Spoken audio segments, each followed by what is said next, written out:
Balani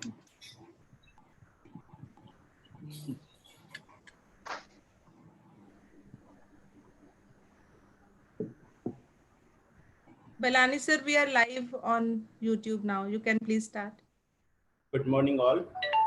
On behalf of my senior colleague, Dr. Shefali Pandya, Professor and Head Department of Education, University of Mumbai, and I, Bhagwan Balani, Principal, Bombay Teachers Training College, welcome you all on the auspicious occasion of the digital inauguration of our webinar series 2, Knowledge Generation in Education during COVID-19 pandemic, and the major theme for this webinar series is Qualitative Research, which we will be organizing from today, that is 1st June to 6th June.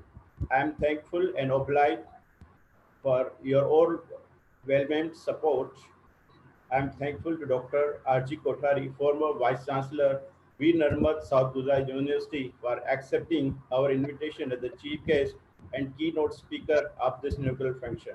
I am also thankful to our dear Dr. Hiranandani, Honorable Provost, HSLC University, Mumbai, and President of this inaugural function. I'm also thankful to Mr. Kushuman Sukhani, President, HSLC Board, for accepting our request to be the guest of honor for this function.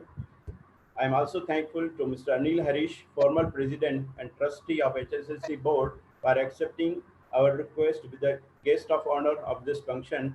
I'm also thankful to our mentor, Mrs. Maya Shani, Trustee, HSNC Board, for accepting our request to be the guest of honor for this function. I am also thankful to Professor Peter Cunningham from Nelson Mandela University, South Africa, for accepting our invitation as the guest of the honor. I am also equally thankful to Dr. Hemlata Bagla, Principal of KC College, HSNC University, for always motivating and encouraging us to take up new assignments. I'm also thankful to my dear colleagues of Bombay Teachers Training College, Bttc family, and Dr. Sibyl Thomas, Associate Professor, alumnus of Bombay Teachers Training College, Dr. Ashwandi Karwande, Assistant Professor of Department of Education, for extending their support in organizing this webinar series. I'm also thankful to the team BIAP for the technical support and for a huge success for our webinar series 1. And I'm also thankful to all the participants.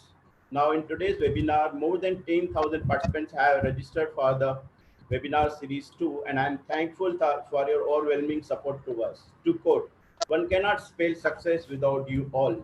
A famous proverb says, "Talent wins games, but teamwork and intelligence win championships." Yes, it is true. No one can whistle a symphony. It takes a whole orchestra to play it. The whole orchestra, I mean, here is BTTC family and the Faculty of Department of Education, University of Mumbai. The two teams have forged an alliance and have completed one national seminar series from 12th May to the 16th May, with a tremendous support from more than 4,000 professionals from across all the states of India. With this overwhelming support and blessings of the participants, now we can organize another webinar series very successfully with a great level of enthusiasm and spirit. This time, as I have mentioned, that more than 10,000 professionals have joined, and the aim of the webinar series 2 are to empower the faculty and undertake research related projects to promote educational research, and to collaborate with the institution of excellence and promote research culture and popularize research activities and research endeavors at Bombay Teachers Training College. Through the two webinar series, the resources of the both institutions have been pooled, and there is nothing but to gain from all the stakeholders. Effective sharing of knowledge, practices, and technologies have immensely benefited those who became a part of the series. The recorded sessions from live webinars have been uploaded on the BTDC official YouTube channel and will be viewed by all the research participants. In a nutshell, this collaboration is all set to make a positive difference to the educational fraternity. By this, I welcome you all. Now, I invite my colleague from the Department of Education, University of Mumbai, Dr. Sibyl Thomas, to take up the further proceedings of this inaugural function. Thank you. Over to Dr. Sibyl Thomas. Good morning, one and all.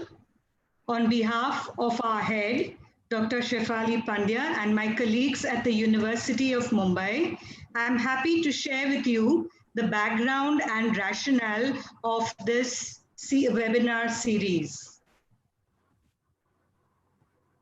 At the heart of what we teach in any discipline, methodology of understanding the world is the core. Methodology is nothing but research which will help us make movements in our understanding of the world, and it will contribute to new knowledge.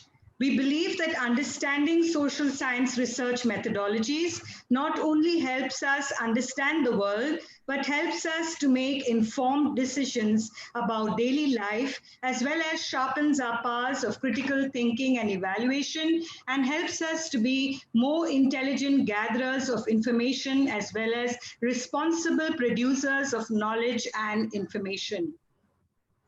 Both the institutions, with the vision that their mission and vision that they have set for themselves, have committed themselves to help their students to become effective thinking individuals, actively engaged in lifelong learning, problem solving with a quest for knowledge, who are able to use their abilities, skills to realize their roles in society. Thus, with this common vision and mission, the two universities, that is the HSNC University Mumbai through the Bombay Teachers Training College and University of Mumbai through the Department of Education, has jointly organized this 6 days webinar series on qualitative research. Qualitative research in sociology, it has its origins though in sociology, has a lot of implications for understanding in education as well. We believe that it is a process of understanding the world through by the activity performed by individual people trained to obtain knowledge through a systematic procedures. We assume notions of objectivity, reflexivity, systematic theory, evidence, and openness are taken for granted in our process of understanding the world through the framework of qualitative research. Using the framework of Asper P and Corte Hugo, we have conceptualized 4 themes of for this faculty development program under the 4 notions of qualitative inquiry. The 4 notions that we have restricted ourselves to is distinctness, process, closeness, and improved understanding. Distinctness. For any methodology of research, it stands for certain distinct contributions that it makes to the community of scholars in terms of methodologies used for understanding the world. We see that it's when we talk of distinctness, right from the time of Aristotle, it talks about virtues for which one stands. And hence, through these 6 days webinar, we are looking at the distinctness of qualitative research. What does it stand for? What does the definition of research contribute differently to the community of scholars? The next we're looking at, and therefore we have covered topics like what is qualitative research, what does it stand for, how is it different from quantitative research, and how do we write a qualitative research proposal. This is under the whole notion of distinctness of qualitative research. The next notion that we have conceptualized is process. Now, process of gaining new knowledge involves several phases. Qualitative research is all about oscillations, oscillations between theory and evidence, analysis and gathering material, between first-hand and second-hand constructs, between getting contact with something and finding sources, between becoming deeply familiar with the topic and distilling and communicating the results. Therefore, how does one move between these oscillations of theory and evidence? How does one become familiar with the field as well as communicate their understandings? How does one distill the second order constructs, etc., are going to be dealt with topics covered under the approaches to qualitative research, such as case study, phenomenology, content analysis, grounded theory, mixed method research, and ethnography research. The next notion of understanding is closeness. When we talk about closeness, we are talking about getting close to the field. It comes from the notion of the hermeneutic cycle, that is the general way of getting close to the details in order to get the big picture in place. So qualitative research, it also we can say by this whole cycle of understanding, we will make use of details of text, pictures, evidences, etc., analyze these things and see how then can this process of analysis through the different avenues of gathering information gets us closer to reality. So, and therefore, in order to understand how to get close to reality, we have sessions such as qualitative data analysis, where as well as we have in this computerized world, computer applications to the process of qualitative research analysis. The next notion for understanding that we have conceptualized according to the framework is improved understanding. Improved understanding is nothing but, while we have talked about the previous three notions of distinctness, process, and getting closer to the field in qualitative research, they lie with factors or conditions with the researcher. However, improved understanding refers to conditions and outcomes of the work of research. So how does one integrate elements of the research? How does one move in order to move from explanations to understanding, and how does one communicate understanding? And therefore, we have sessions such as writing the research report as a part of this webinar series. Therefore, our friends, it is our hope that through these 6 days that we are going to be together, that in the process of interactions, and we will see how we are going to evolve in being researchers rather than doing research.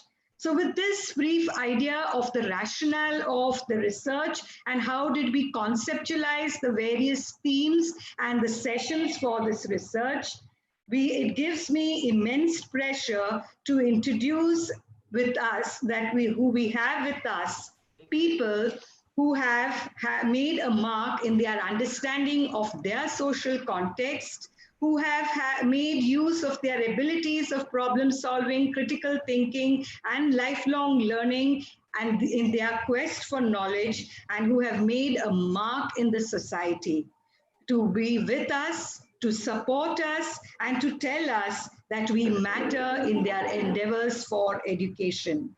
And one among them is Dr. Niranjan Hiranandani, Provost, HSNC University. I have the pleasure on behalf of the two universities to introduce the Provost, Dr. Niranjan Hiranandani, to each one of you. Dr. Niranjan Hiranandani is known as the co-founder and MD of the Hiranandani Group, who recently started a distinct business unit, Hiranandani Communities. Currently, he spearheads as the national president for the National Real Estate Development Council, who works under the aegis of Ministry of Housing and Urban Affairs, Government of India, and also appointed president of one of the oldest trade bodies in India, that is the Associated Chambers of Commerce and Industry. He has also been conferred with the degree of Doctor of Philosophy in Management with a thesis on real estate. Born in 1950, Dr. Hiranandani, son of Padma Bhushan honored ENT specialist Dr. LH Hiranandani, did his schooling from Campbell School, Mumbai, and graduated with Bachelor's of Commerce with a distinction of standing second in Mumbai University. He did his FCA from the Institute of Chartered Accountants of India. He started his career with chartered accountant as a chartered accountant professor, and then ventured into the textile business in the late 70s. In 1981, with the establishment of the Hiranandani Group, finally, Thank you. Thank you Okay. so much for the very extensive introduction. Thank you. Okay, could I just please end with a few things which would probably help our audience and participants. His philanthropist role unveils his charitable and social commitment as a responsible citizen of the nation. He is the trustee to 17 colleges, 8 schools under the Hyderabad Sindh National Collegiate Board, provost of the private university, and runs vocational skills centers in Mumbai. Passion, persistence, integral commitment, and unwavering efforts is the key to achieve success and scale great heights. And this quote aptly sums up what Dr. Hiranandani means to each one of us and to society at large. So with these few words of introduction, I hand over this session to Dr. Hiranandani. Thank you. Thank you very much for this extreme beautiful introduction that actually pitches me at a much higher level than I am, but thank you so much. It's really nice of you, Dr. Thomas. Thank you very much, Dr. Shefali Pandya, for working with our college in the University of Mumbai. We have always had the pleasure of working together with the University of Mumbai, which is our alma mater, and also really has been something which we always look forward to in terms of the resources that you have. It's nice to have Dr. Peter Cunningham all the way from South Africa, Dr. Kothari, my co-trustees of my board, Mr. Kishu Mansukani, the president, Mr. Anil Harish, Maya Shani, and all the other illustrious people who are here this morning. I think I must congratulate both the University of Mumbai and the Department of Education and the Bombay Teachers Training College to pick up a very, very important topic, which I believe has not been given adequate importance in this day and time. Historically speaking, our idea of qualitative teaching landed up right from Nalanda. It's historically over there and has been passed on from the guru to the shishya from time immemorial. However, this has now been given the new name, and beautiful part of it is that it has been taken forward in terms of a direction where the research processes are now qualified in order to achieve the best results. In the good old days, the quantitative ideas reigned supreme, numbers reigned supreme, and this is how most of the people look at it. The GDP of the country is considered extremely important, but the quality of life is not considered important. So there could be people who have extreme amount of wealth, but their happiness quotient could be negative. You could have all the wealth that you have. You could have all the positive aspects of your thinking that you could possibly acquire. Your house, your wealth, your cars, every possible thing could be there with you. But the quality of life may not be judged by those aspects. And hence, the aspect of qualitative research becomes extremely important. Why do you go to a party in New York and find everybody over the dinner wearing black? black shirts, black pants. The dresses are in black. And of course, Dr. Peter Cunningham also has a black top today. So I guess this is something coming in from the New York story of the functions that you have over there. Why is it that happens? Go to the Far East and you have a total difference. Go to the Far East for a function or a party and you get clothes which are flowery, which are different. The thought process may be the same. The shirts may be the same. The clothes may be the same. The dresses could be the same. But it is the quality difference, not in the product itself, but in the thought process of the people that is there. And that makes the second major difference in terms of how we use and think of qualitative differences as differential from the quantitative differences that we probably do it. Today, the qualitative research has become very useful because differential products that have been created are not perceived in the same sort of way by different people. And hence, qualitative research becomes and signifies a next step into what we are doing. Hence, I must thank Dr. Sybil Thomas and the entire team who have worked together in order to prepare the syllabus of the next 6 days. The idea being the different thoughts processes that you have put together will give a person who attends this function a total idea, not only about the qualitative research, but the entire gamut of what goes behind the thought process in terms of carrying out this research, and actually the steps that you need to do in order to get positive, real results at the end of the day. So I must say that whatever is the program which has been created is really going to be worthwhile to be there throughout the program. What has happened is not how we see data, but how the reality on the ground changes the view with which this data is seen. So what is the reality that is on the ground? Is that there are people who have moved, who have been working in the cities of Mumbai and have returned migrant laborers back to their hometown. People who never went to their hometown for 5 years and 6 years and 7 years have completely migrated to their hometown. The social behavior and the thought process to that is the fear psychosis that the COVID virus is more city-centric than rural-centric. As we are fully aware about the whole story, the reality is going to be that the virus may move actually from the cities to these centers. But it is only the thought of the social behavior of the human being and the thought processes under which you manufacture that we do.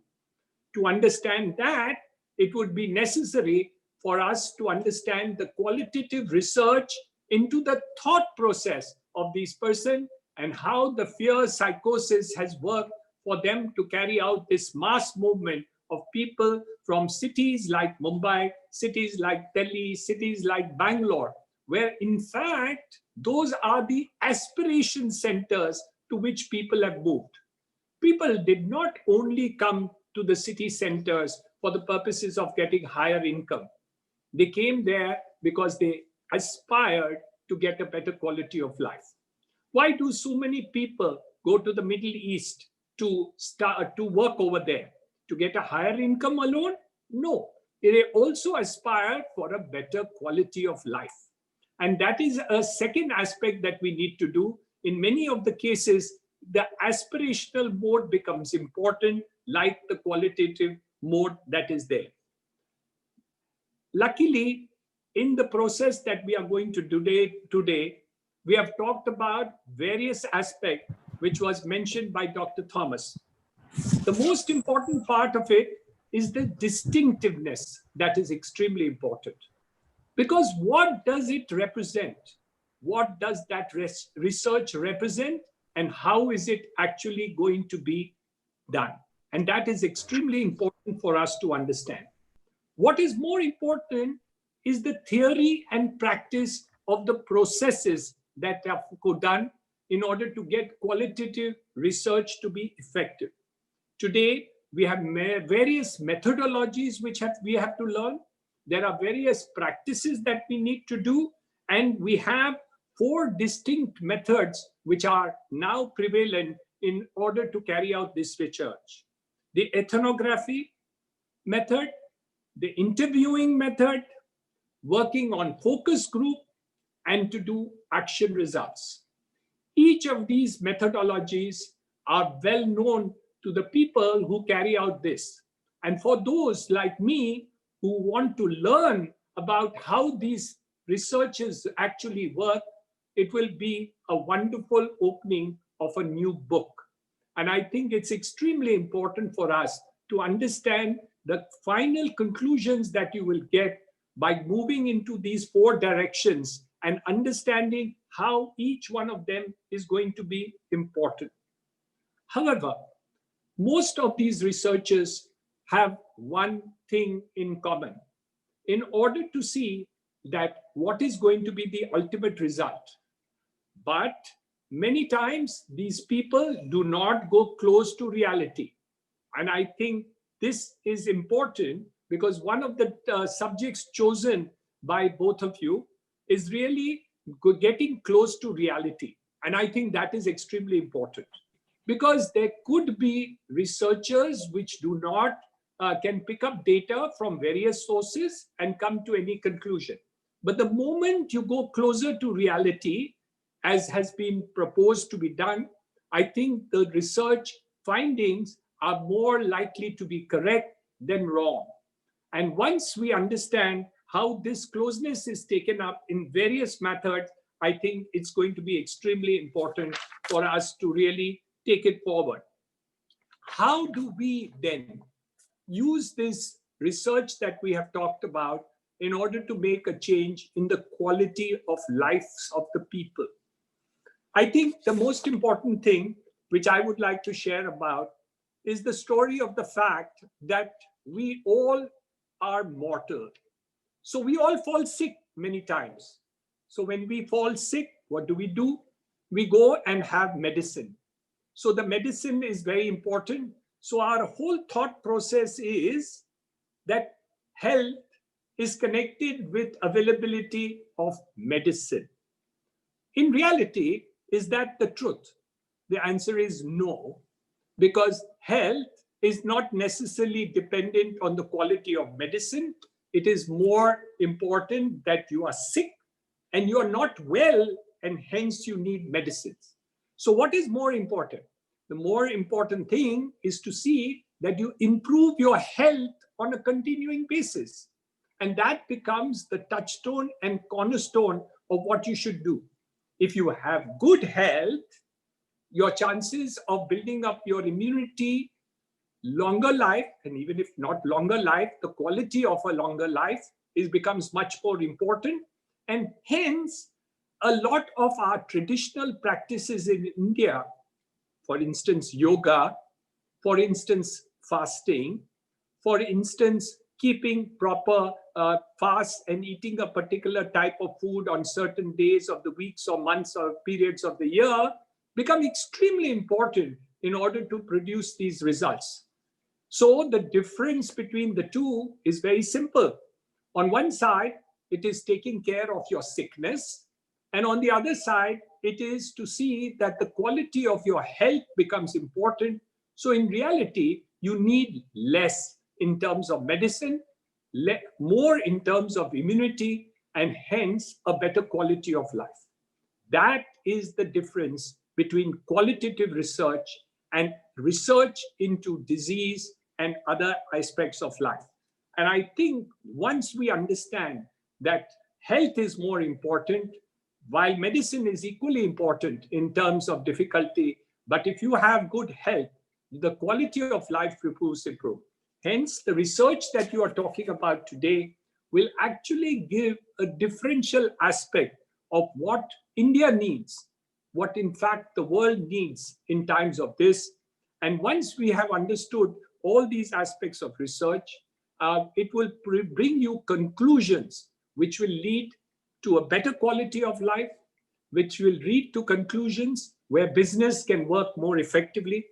It will lead to results where we will be able to carry out education in the real sense of the term, not necessarily only in terms of the syllabi which is provided by us to our students, but in order to be continuous learners, continuous researchers, and to have that type of feeling in your mind that we will constantly improve the quality of life of the people.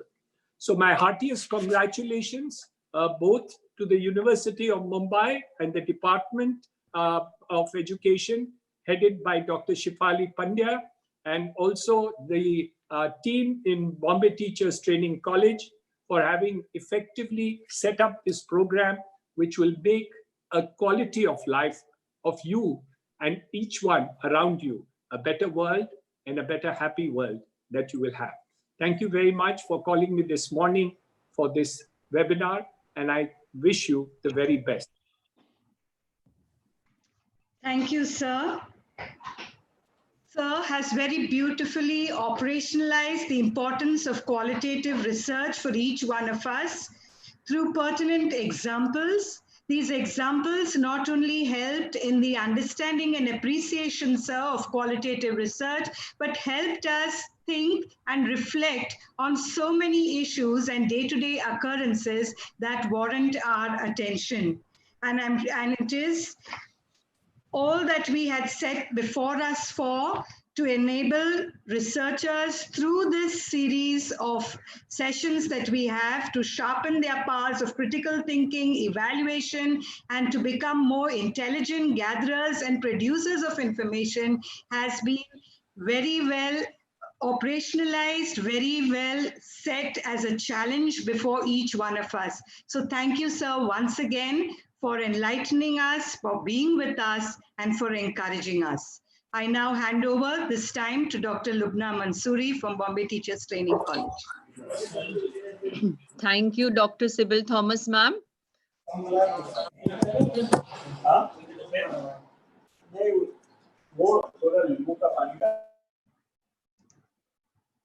I take the pleasure in introducing our today's chief guest and keynote speaker, Professor R.G. Kothari. It is indeed a beautiful morning, all soaked in the delighted frame of mind.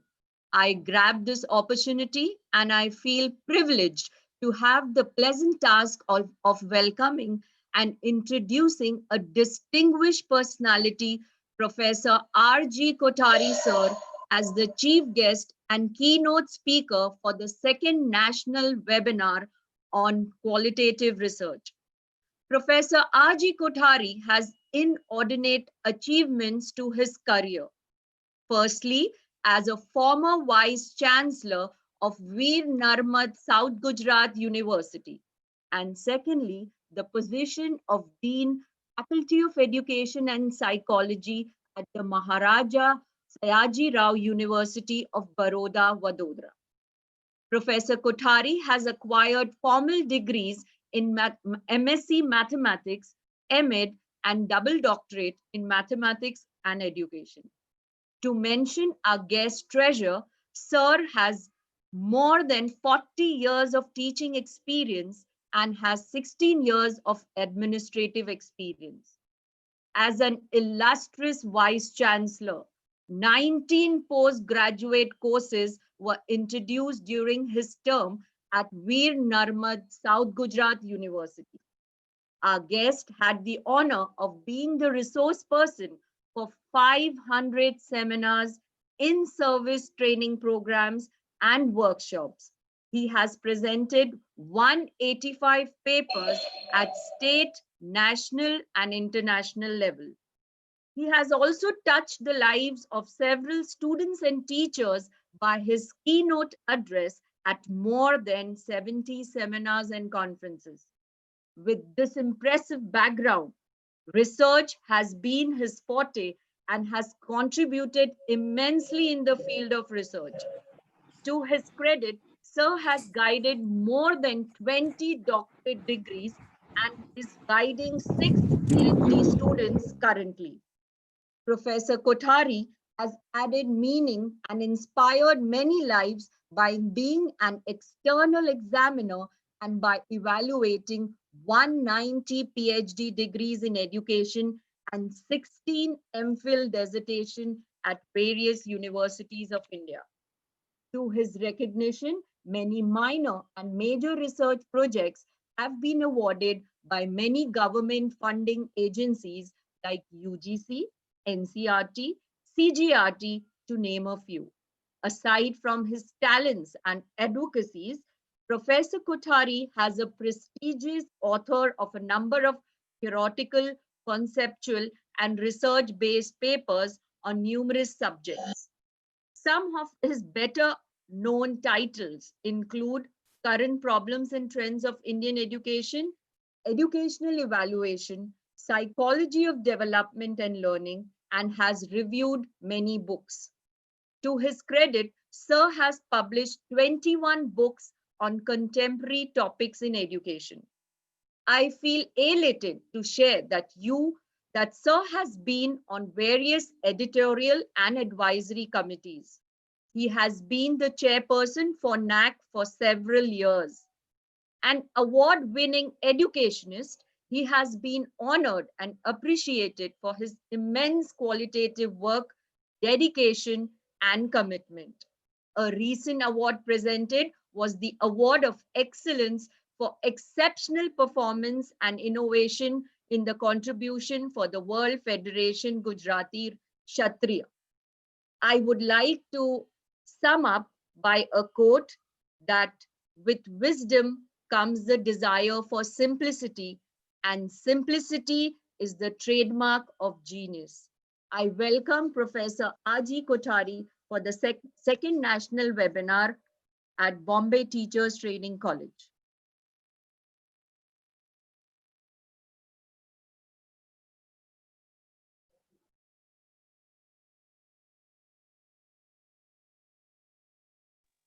Hello.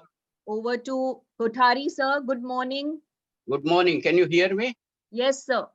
Okay. Should I start? Yes, sir. Okay. Good morning, everybody. Honorable LH Hiranandani, Professor Shefali Pandya, Professor Sibyl Thomas, Professor Bhagwan Balani, Lubna Mansoori, other participants and delegates, I think in 10,000 in number. That's a big show. So congratulations. A nice webinar on qualitative research. I had been given 25 minutes. It is 10:41. So I will start straight with my presentation. That qualitative research to India, I will still say that it is new. I don't know how many studies so far conducted in qualitative, but I know at your department only where Professor Shefali Pandya had guided some, and fortunately I was the examiner in two of them. One was on qualitative research and another was in mixed method research. Otherwise, I have guided 23, three are still working. I have not touched that particular aspect of guiding qualitative research. So it's in India, I will say still it is new. And concept-wise also, there are so many misconceptions about the qualitative research. So I will begin that qualitative research starts with the inductive inquiry. Let's go back to Francis Bacon. I think he advocated this inductive inquiry, and in our quantitative we always follow the deductive inquiry. Here we try to understand the social phenomena. That is very much important. Social setting, social phenomena, how you define phenomena, it is up to you. But understanding the social phenomena, that is very much there in qualitative research. In quantitative we go for relationship, effects and causes and all other things. It's you can say a theoretical or a grounded theory will be there that is not based on a theory or not connected with the theories, but theory may be developed from studying the field in the process. That's the difference. One has generalization. We generalize with the statistics. Here, everybody will not say theorization. So few authors have their own reservation. They say you are explaining the phenomena, you are studying the phenomena, and you are coming to particular theory. So there are people, they say it is a holistic inquiry, but till today I could not understand understand the word holistic. People are using at their own. Holistic inquiry means you study the whole and not in the part. And otherwise, in quantitative, we go for focused on individual variables. Now, this qualitative is context specific. You are studying a particular context, while quantitative, you can say it is context free with generalization. Very popular tool for this interview. There is a book, I think, from Sage publication, Interview Research. Participant observation is another great tool for this. And I think that only keeps us away from doing the qualitative research, because that is extremely difficult, participant observation. And the role of researcher is very much important. In quantitative, the researcher is detached, you can say. He has to rely what NCOA says, what ANOVA says, what here, what the description says, what the pattern says. That much is very much important here. So, number one, that whenever you are collecting the data, you will have a rich and thick description. That is the word which are using. If someone asks the qualities of qualitative research, first one, characteristics, then I will say the thick description, deep data. And here it is needed to reveal perspectives and understanding of the participant. It's not that they will be writing something, an opinion, they are giving the opinion, but here you have to understand the perspectives and understanding of participant. That is very much important. And for that, participant observation and interview, that is not open-end interview, that is needed here. And as a result, you will have files of the files and files of the field notes and verbatims and interview. That is another confusion begins, that people will not enter to that. Now, how to do it? The numerical data of 10,000 students you will be able to, you put it, and within no time you will get mean, median, mode, and prepare a nice frequency distribution, T and NCO, everything. Here it is extremely difficult, right? Now, data is available in a volume-based form and quite unorganized. So lengthy, qualitative research is lengthy and time-consuming process. That's why people are not going for that, because you have to study the real world. It's unfold naturally. And openness. Here, openness is very much important, because openness to whatever emerges. Lack of predetermined constraints on outcomes, that is also one of the salient features here. So you have to find out the important categories and and here people are talking about the research questions. So research questions are very much important. In quantitative also you use, but that is absolutely misused rather.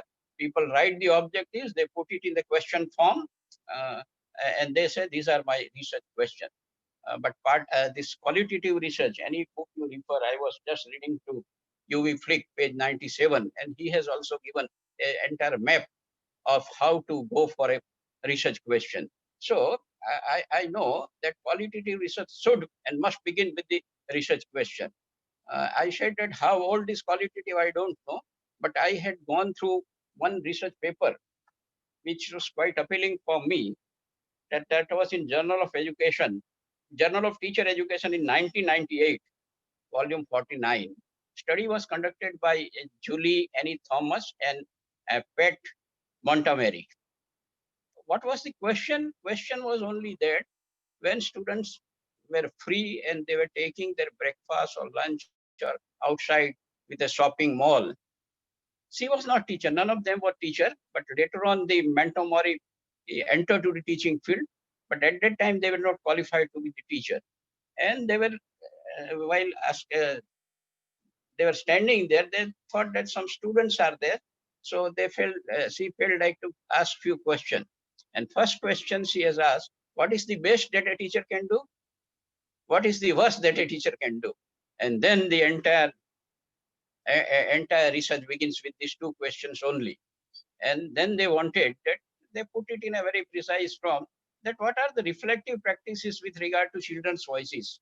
What children say about on becoming a good teacher? That was a nice study. And they started, so many people, they have given lots of information when students were asked. I think number of things they told.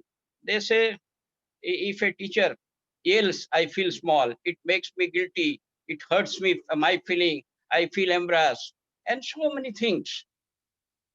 So now out and study was conducted with 125 students, class 2, 3, 4, 5, 6. More than 6 months, the Mary stayed with the group. She was noting down. Of course, there are limitations in this research also, because when you are identify that you are doing the research and you are there revealing the answers, or opinion will be a bit difficult. But as a result, lots of data had come. Now that data has to be classified. That I will take little later on. But this is what I said, that this was the first study which I have read and I like, that was there. So uh, open questions are there rather than the testing theoretically that is there.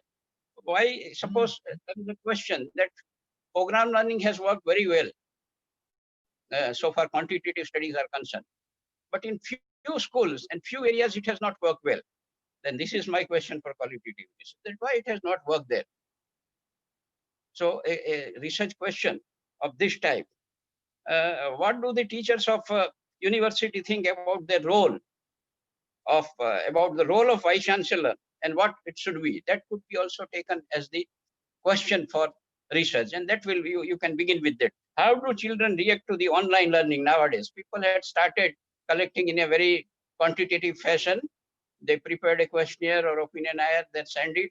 I don't know whether I am party or not, but I have stopped responding to all these people because I don't know why I am selected. Justification, ethically also I should know why I had been selected as a participant or as a sampling unit. Anyway, but this can be done by talking to the people, by conducting the interviews with the students and all other things. So a researcher has direct contact.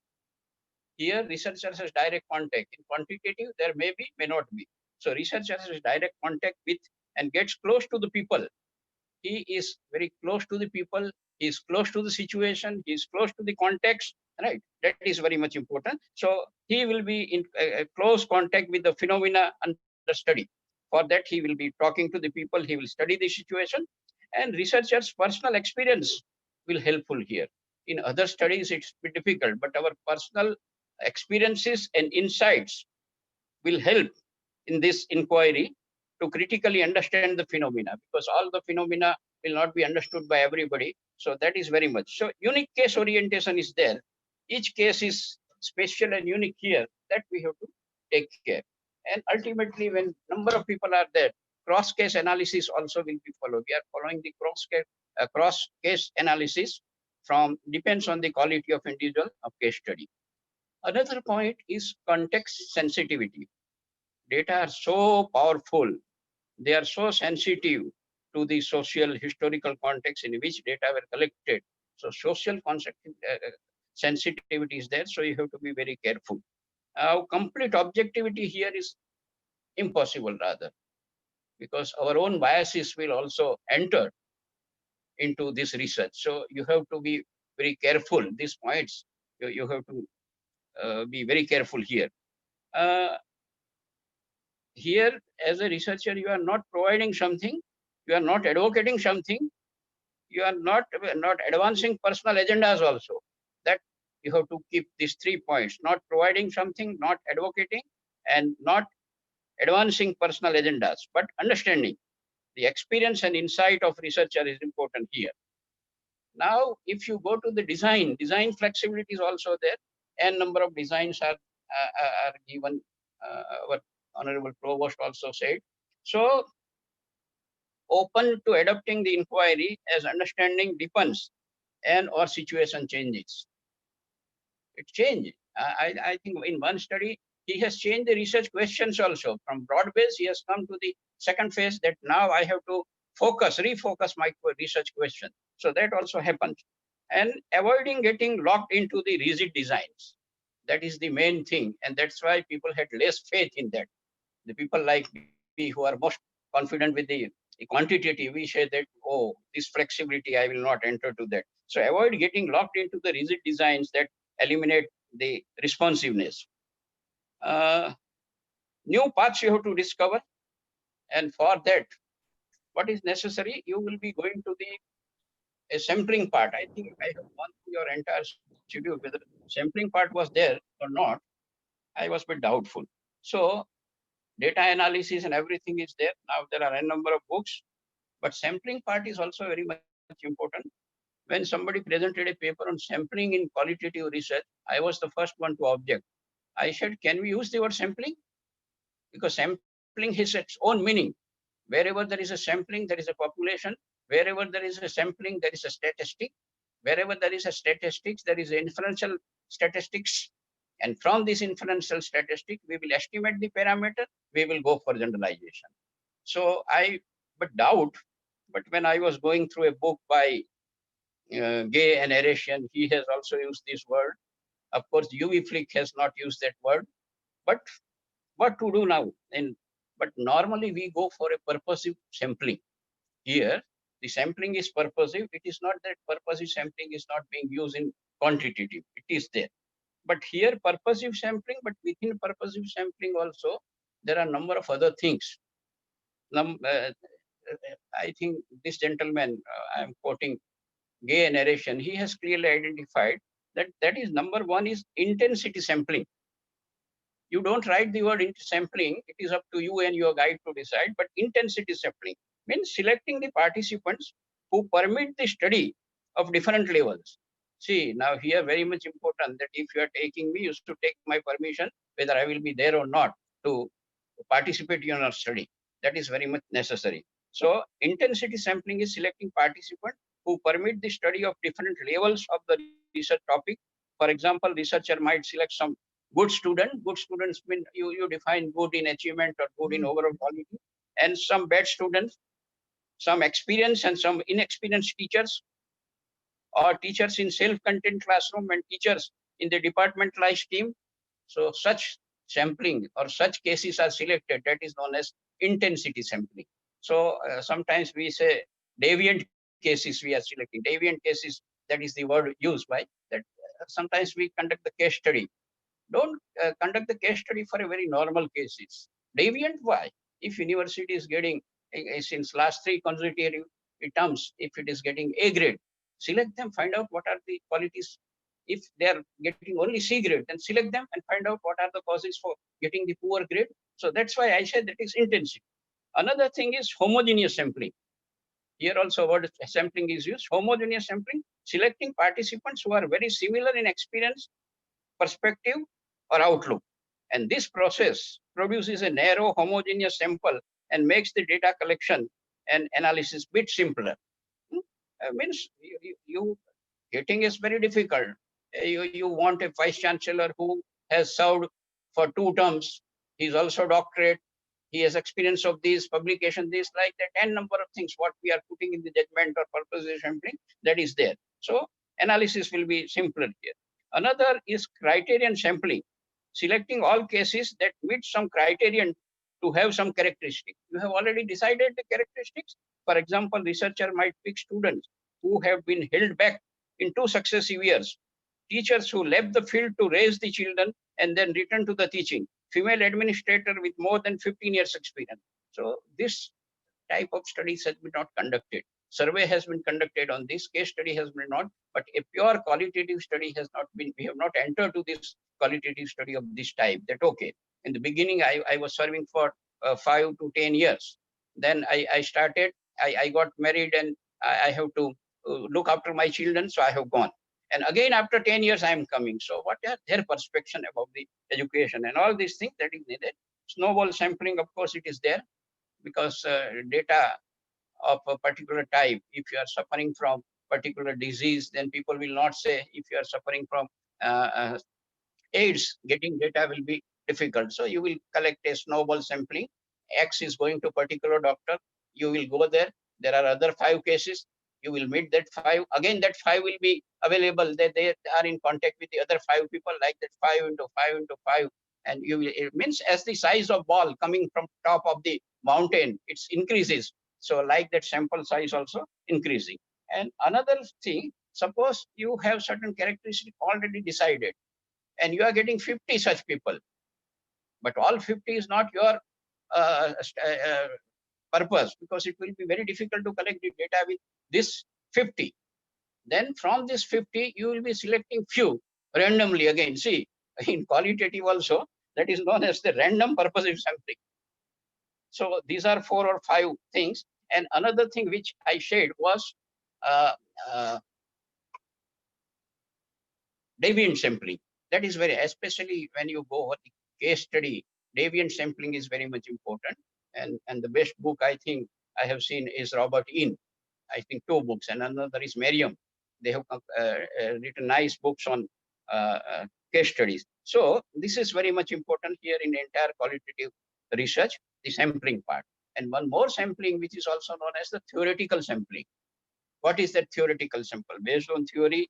But sometimes what will happen, that while collecting the data, while interviewing, I feel that something is missing by the expression given by the participant, or they will not be able to relieve or something like that. You feel that something is wrong from your insight and from your experiences, then you will go ahead. It means sampling procedure also will be not in a quantitative, it is fixed from the very beginning and you cannot move out. Here, if you feel that no, something is going wrong, I will again go to another sampling unit and another. From that also I will go, I will not stop. But as and when I feel that now saturation has come,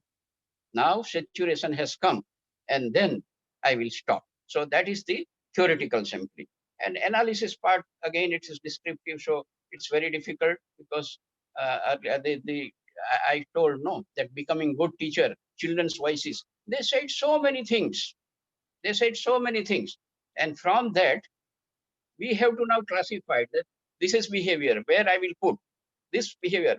Are this mutually exclusive behavior? I will put behavior in A, B, C, D. Like that, this Mentamori had done the same thing, that when they say, the teacher comes in the classroom and says, stand up, sit down, hands up, hands down.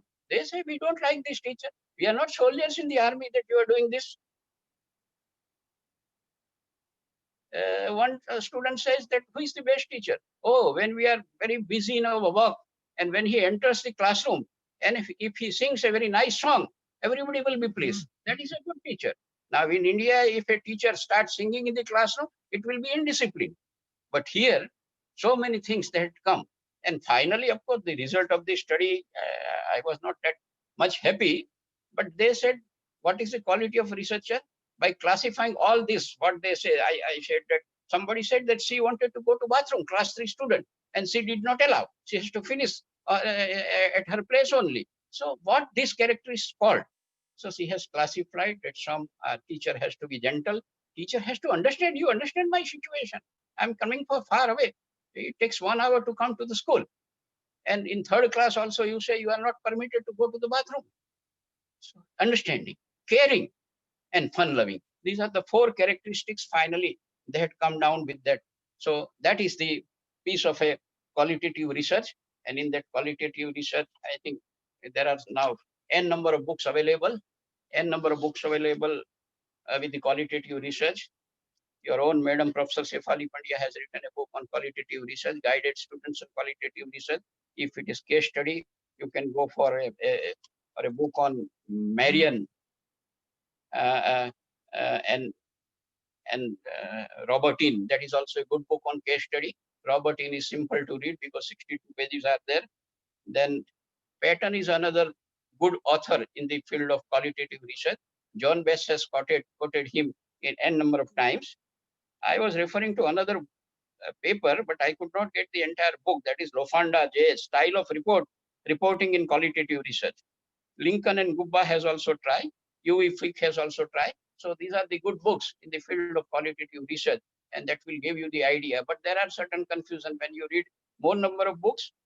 You will be more confused, and things will not be at a simple thing.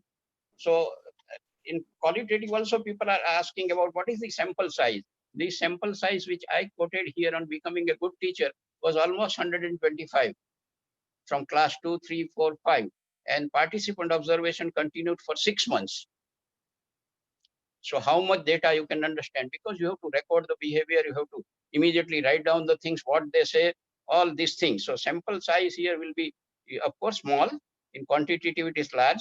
Sampling method, as I said, that this type of homogeneous sampling, intensity sampling, theoretical sampling, we will be using.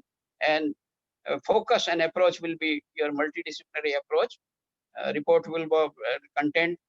So your insights and all these things, if you can keep it very nicely, I think that's not difficult. There are advantages. Now it is a time that we should find out some of the good problems and we should try to analyze it qualitatively. You will not get the solution, but you will get the perception that what is the perception about your vice chancellor? What is the perception about your head of the department? What is the perception about research methodology teacher? That can be done, but that requires lots of time and analysis will be extremely difficult. I have seen that coding and decoding and interpretation also. You can say that this behavior doesn't reflect the gentleness. This reflects a caring part. Then such things also will be coming. So then again you have to, while writing the report also, you feel then you have to go to again the participant for conducting the research or getting more and more information. If you can do it, I think you will be able to do. So I congratulate that you have done a good job and many people are participating, but only participating and listening will not help a lot because after retirement, I have started reading UV Freak, Creswell. I'm trying for Robertine, but still I'm not having Lofanda, another name yesterday I had heard, but things are given very nicely. So you have to read it and you have to develop your own framework. But now it is a time that we begin with the qualitative research for some of our own questions that which are coming into our mind. So with this, I conclude my session. I think exactly 25 minutes had gone. I am thankful to everybody. And today Lubna Mansoori is quite happy because in first I was not able to No, no, connect sir. what was wrong. So I was again, happy then also. I'm happy now. I'm very happy now. Thank you so much, sir. Thank you good for your opportunity for me that I could go through at least 4 or 5 books during. Of course, I was reading since lockdown. I started reading Garrett, of course, which I have read. But I said 100 pages of the Garrett, and like that other books also. Morning only I discussed with one of my students who happens to be the participant earlier. He said that, sir, do you remember how old tools we should use? I said, you told me some about Creswell, but there are 3 Creswell. So right now I said this Creswell with more than 600 pages is with me. He said, sir, you go and see page number 168. He has written that 5 years or more old tools should not be used. So such concepts are there. So in qualitative also this will emerge. I think from this we will learn something. So best wishes and congratulations to all. Thank you very much. Thank you. Thank you so much, sir, for the insightful, informative, and engaging presentation. We will definitely move ahead now on a new journey of research from quantitative to qualitative. Definitely BTTC in collaboration with University of Mumbai Department of Education. We will take this journey ahead. Thank you so much once again, sir, for being with us at this webinar. We are extremely obliged and thankful to you. Thank you, sir. Over to Dr. Mandeep Kocher. Mandeep, ma'am, please unmute yourself. Please Thank you, Dr. Lubna Mansoori. After completing 50 years of successful journey under the cozy and protective shelter of HSNC board, Bombay Teachers Training College today is a constituent college of HSNC University, Mumbai. After independence, if we see any community which has contributed in the field of education in specific to Mumbai, that is Sindhi community. We are fortunate to have been working under the umbrella of Hyderabad Sindh National Collegiate Board. Mr. Kishuman Sukhani is currently the president of HSNC board. Continuing his services to humanity in his capacity, Mr. Mansukhani has given lots to the society with his unique vision and farsightedness, and has established several educational institutions and hospitals. Lakhs of students are benefiting from these institutions and are enabling and establishing themselves, serving back to the society. he has dedicated his life to maintain and carry forward the honorable traditions of his family and the community. We all convey our humble thanks to Mr. Kishu Mansukhani, appreciate his advices when he says, be united, earn money, make money, but always contribute to the worthy causes. His presence always motivates us. Today, he could not connect with us. We appreciate his advice and his motivation. I request Dr. Muhammad Azam Ansari to continue the session. Thank you, Dr. Mandeep, Kochar. Good morning and a hearty welcome. We welcome you, Mr. Anil Harish, sir. On behalf of Bombay Teachers Training College, HSNC University, Mumbai, and Department of Education, University of Mumbai, I, Dr. Ansari, take this opportunity and it's my great pleasure to introduce Mr. Anil Harish, sir, former President and Trustee at Hyderabad Sindh National Collegiate Board. Mr. Anil Harish specializes in the field of corporate law, joint ventures and collaborations, property, mergers and acquisitions, demergers, LLPs, taxation, arbitration, exchange control, foreign investment, trusts, wills in Indian and international taxation. He is involved in other institutions in the legal field, such as the Society of Indian Law Firms, of which he is the Executive Vice President. He is also a member of the Committee of the Dispute Resolution of the CII. As a specialist in the field of real estate, Mr. Harish is also involved with the magazine Propertyscape, as well as the Accommodation Times Institute of Real Estate Management. Mr. Harish has written articles which have been published in the Times of India, Hindustan Times, and several professional journals. He is a director of several prestigious public limited companies in India. He is involved in several educational and charitable trusts and is the former president of the HSNC board, which runs more than 25 educational institutions and has about 50,000 students.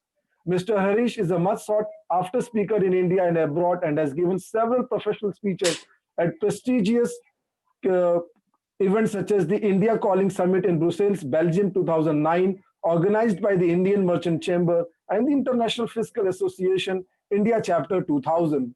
He has spoken in Dubai, Doha, Muscat, and Jakarta on several occasions on topics such as FEMA, taxation collaboration, and the legal requirements to operate a business in India, and at many seminars in India. Mr. Anil Harish is director of many companies. Sir, we are blessed to have you with us today. Over to you, sir. Over to Mr. Anil Harish, sir. Thank you, Mr. I request the technical team.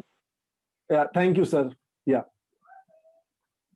Ladies and gentlemen, the Nobel laureate Albert Szent-Györgyi said, research is to see what everybody else has seen and to think what nobody else has thought. I am very happy to be on this wonderful webinar on knowledge generation in education with an emphasis on qualitative research. This is a follow-up to the extremely successful webinar that you had on quantitative research organized by Bombay Teachers Training College and the Department of Education of the University of Mumbai. Research means to search and search and search again with an objective to discover something new, to prove a hypothesis, to expand the frontiers of knowledge, thought, and action. The debate goes on as to whether pure or applied research is more important.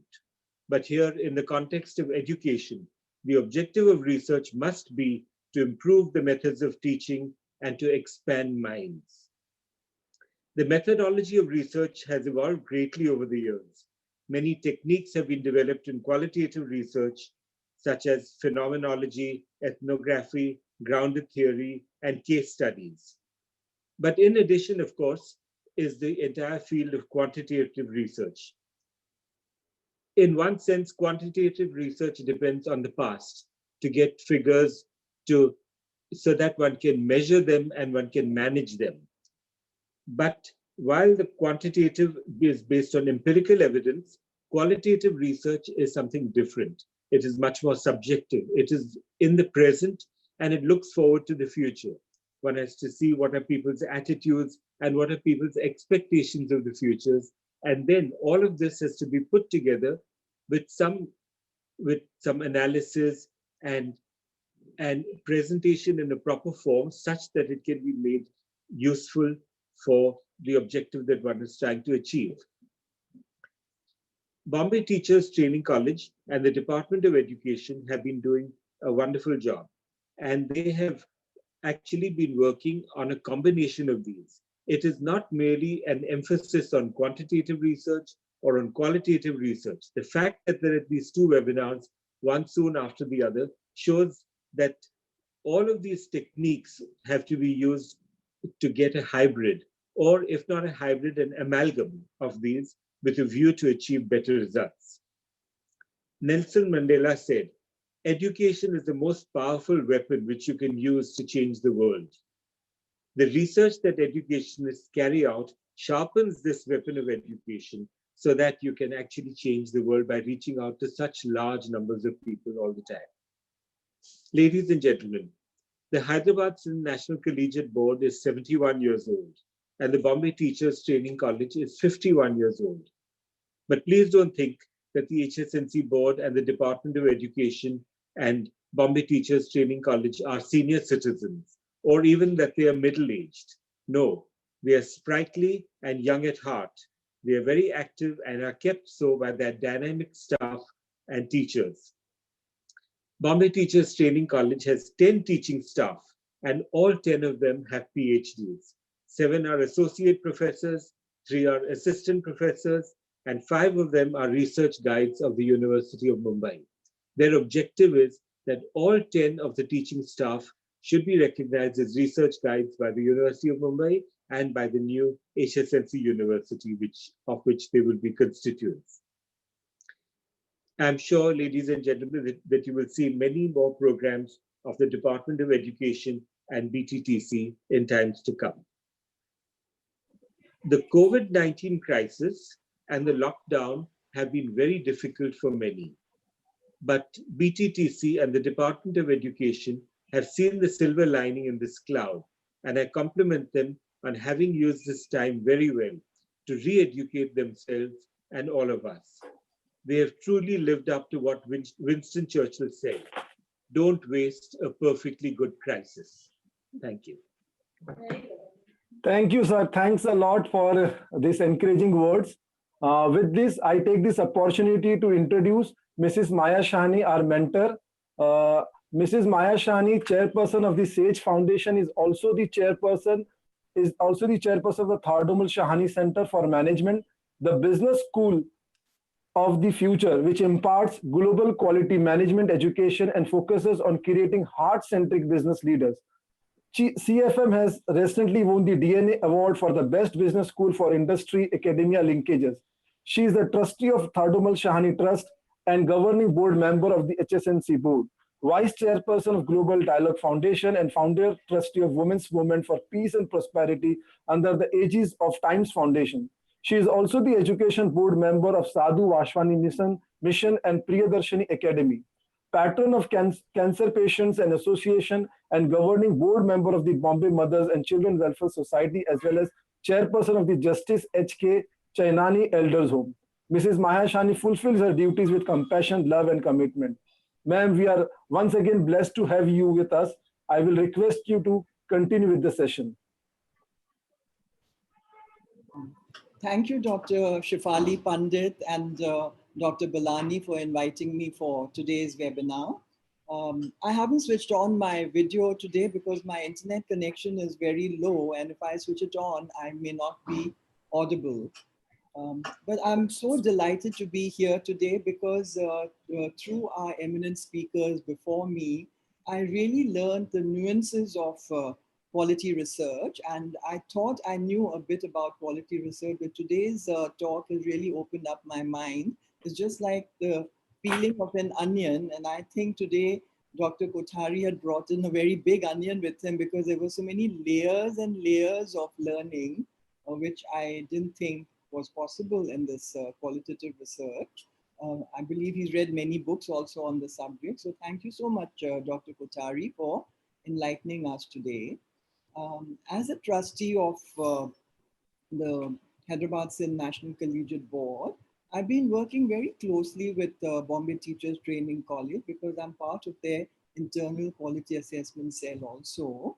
And I've noticed that our principal, Dr. Balani, he always accepts challenges, not as challenges, but as opportunities. And he's shown that so clearly right now in today's uncertain times where we don't know which way education is headed.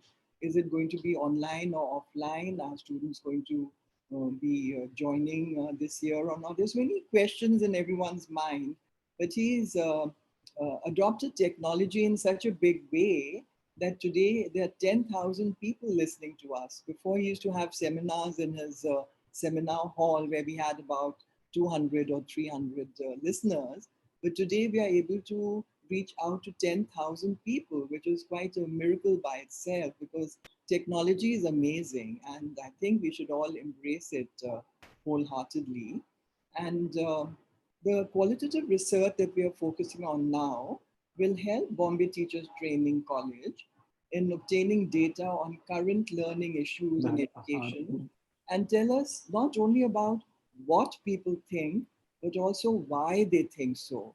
Because in today's talk, we learned that quantitative analysis, I believe it's more head-centric, where the people, the researchers who are doing quantitative analysis, they are more left-brained, I would say, because they just gather data without getting emotionally involved in the subject. Whereas in qualitative analysis, you have to reach to the heart of the person that you're addressing, and you have to have this knack of drawing out what people really think. You have to share a deep rapport with them, and then you have to apply your critical thinking and your, the emotional knowledge that you have to come to the right conclusion. So I'm always for qualitative rather than quantitative research. And just like Dr. Sybil Thomas said, that we should, instead of just doing research, we should move on to being researchers. There's a big difference between the two. So since our previous speakers have dealt in depth with what qualitative research is all about, I would like to suggest a few topics that our Bombay Teachers Training College or the Mumbai University could focus on for this year particularly, because mainly because of the pandemic, the whole world is turned topsy-turvy. We don't know where we are headed. We don't know which way education is headed. So maybe our researchers could do research on online versus offline teaching, which is the better of the two. I know we're all thinking of blended learning, but in many cases that may not be possible. So if we had to choose between the two, which is better, online learning or offline teaching, the pros and cons. And then we have to find out, are the graduates that we churn out year after year, like our board has almost 50,000 students enrolling every year. So the students that we churn out from our campuses, are they ultimately going to be employable? And if they're not employable, why is that so? So as, besides being the trustee of the Hyderabad Singh National Collegiate Board, I'm also the chairperson of the Shahani group of colleges, which we have started on our own. And our flagship is the Thadamal Shahani Center for Management, which is affiliated with foreign universities. So what we did was that before embarking on this very joyous journey, we went to almost 200 CEOs of top level companies to ask them, what is it that industry requires from us? Because management students really have to match up with industry expectations. So almost all the CEOs said that domain knowledge doesn't matter so much to us because these days you get everything at the click of a button. So it's not that kind of knowledge that we are actively looking for. What we are looking for is the soft skills that your candidates have, like the emotional aspect, the problem solving ability, the team building ability, the risk taking ability, and critical thinking. That is all the intangibles that a student has, which is more important for today's companies. So qualitative research really helped us in that field, and we've taken a lead in focusing on skills training of our students. Then the other research that one could do is, should education really cost us as much as it does now? Because students who go to Harvard, they are paying their parents' lives earning just to get this kind of education. But if students can no longer go on the campus, a major attraction is the campus learning, the interaction with their peers. If that is not happening, then should fees be as high as they are now? Right now, all the education institutes are saying that they can't cut down on the fees because there are other costs involved. And they have to work towards the online training, which also costs a lot. So these are, this is a topic that researchers could look into. And then the topic of homeschooling. Should all parents revert to homeschooling as it used to be in the good old days? Because the world is really changing. There's so many questions in everyone's mind. So all these topics should be covered. How modern technology affects education today and how it's going to affect us in the future. True. So should there be less emphasis on language and math skills and more emphasis on today's pressing issues such as environmental protection and resource conservation, or how to deal with change? Change, they say, is a constant, but then it's very difficult to deal with this sudden change that's happening around us. So how do we deal with change? And how to create an effectively functioning inclusive school, because now there's a lot of, we can't be working in silos anymore. We all need each other. So there are going to be many ethnic groups that would be part of our institutes. And earlier, that divide was there. But then should we focus on the functioning of inclusive school education? And this is where Bombay Teachers Training College is actively supporting one of the trusts that I'm working on, that is Unity and Diversity, along with the Global Dialogue Foundation, of which I'm the vice chairperson. It's a global organization based in Melbourne. And Dr. Balani has always taken the challenge, and he's ever ready to do anything new and innovative. So he said he'd be part of our sister school in helping us to build inclusive schools. So how welcoming is that for students and parents? So these are the research topics that one could focus on. And thank you once again for inviting me. And for me, it's a lifelong learning. At my age, I'm still a student. Thank you. Thank you. Thank you, madam, for your encouraging words.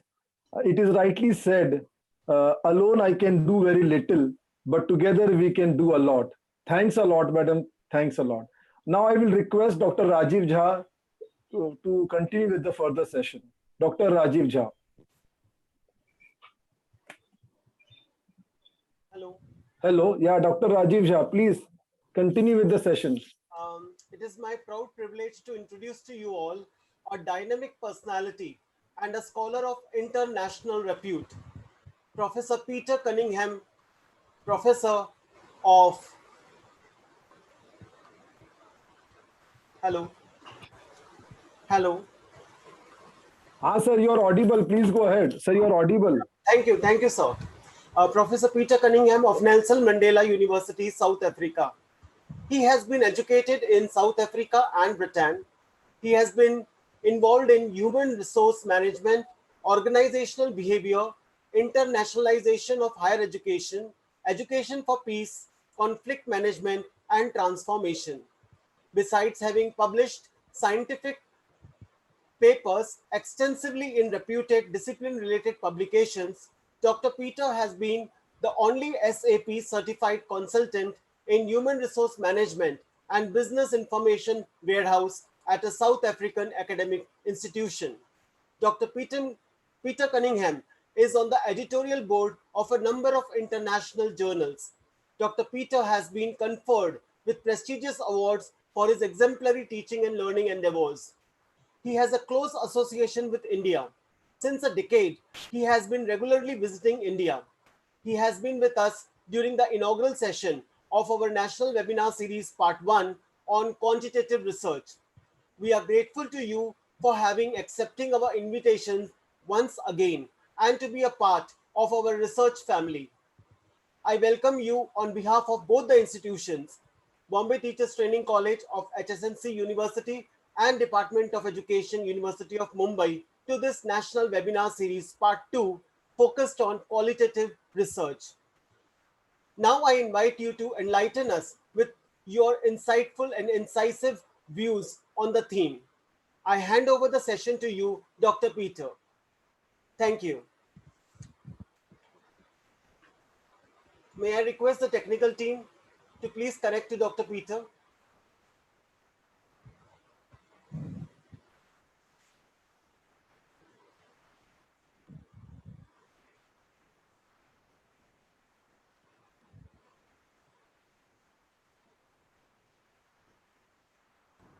Professor Peter, you're not audible. Something. Are you wrong. able to see me? Yes, yes. Now you are audible. Can you actually see me? Right. Thank you very much. It is indeed very much a pleasure to be able to share some of my thoughts with you regarding the topic. When I was listening to the introduction, it reminded me of my first lectures that I gave in India regarding qualitative research, and that must have been 10, 15 years ago, when people were still very much more in the mold of quantitative research. So it's very exciting to see that you've taken up the challenge to advance the qualitative research agenda. Let me look at some of the points that I want to make regarding doing quantitative research, but research in general, and particularly when we look at the theme that started with Dr. Thomas saying being researchers is more important than just doing research. And I think the first thing that comes to mind in that respect is particularly what we've seen with the whole issue of the pandemic is the whole politics of research. Now, when we actually look at the politics of research and we ask ourselves, what are we actually doing and what are we researching, we realize that research is very deeply connected to our ideology, our value system. The very topics that we select, how we frame the research project, how we frame the research questions, the methods of inquiry that we actually use, if we start unpacking them, we'll see that they closely resemble our value systems. And in that regard, we've got to ask ourselves, what implication does it have for the development of science within India?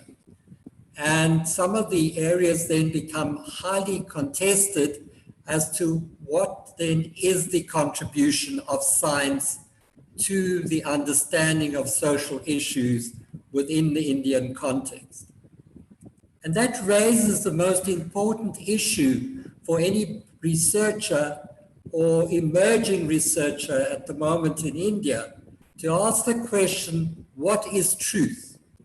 Now, when we actually look at that, particularly when we look at it in the context of education as a social science, we realize that there's no definite A equals B in the same way that we may find in the natural sciences, which presents the social sciences with a tremendous amount of challenge to being able to identify alternatives of explaining social reality.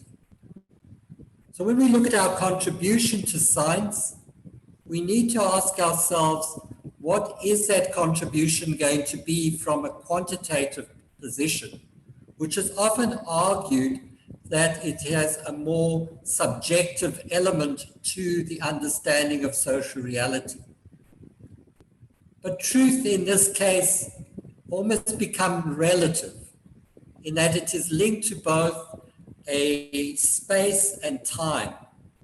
And it therefore provides students with a tremendous challenge to recognize the context in which they're actually doing research and their contribution in a historical sense to the actual understanding of social problems. The third point that I want to highlight is for many people are now embarking on quantitative research as well as qualitative. But the issue here is, what is the research journey that many of you are actually undertaking. I think that the most important thing when it comes to qualitative research is to what extent have you got mental flexibility.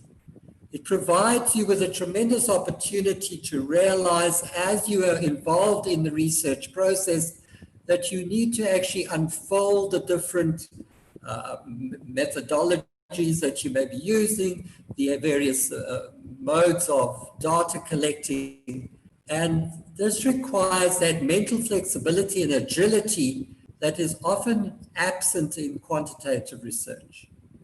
Now, this doesn't mean that it is less scientific.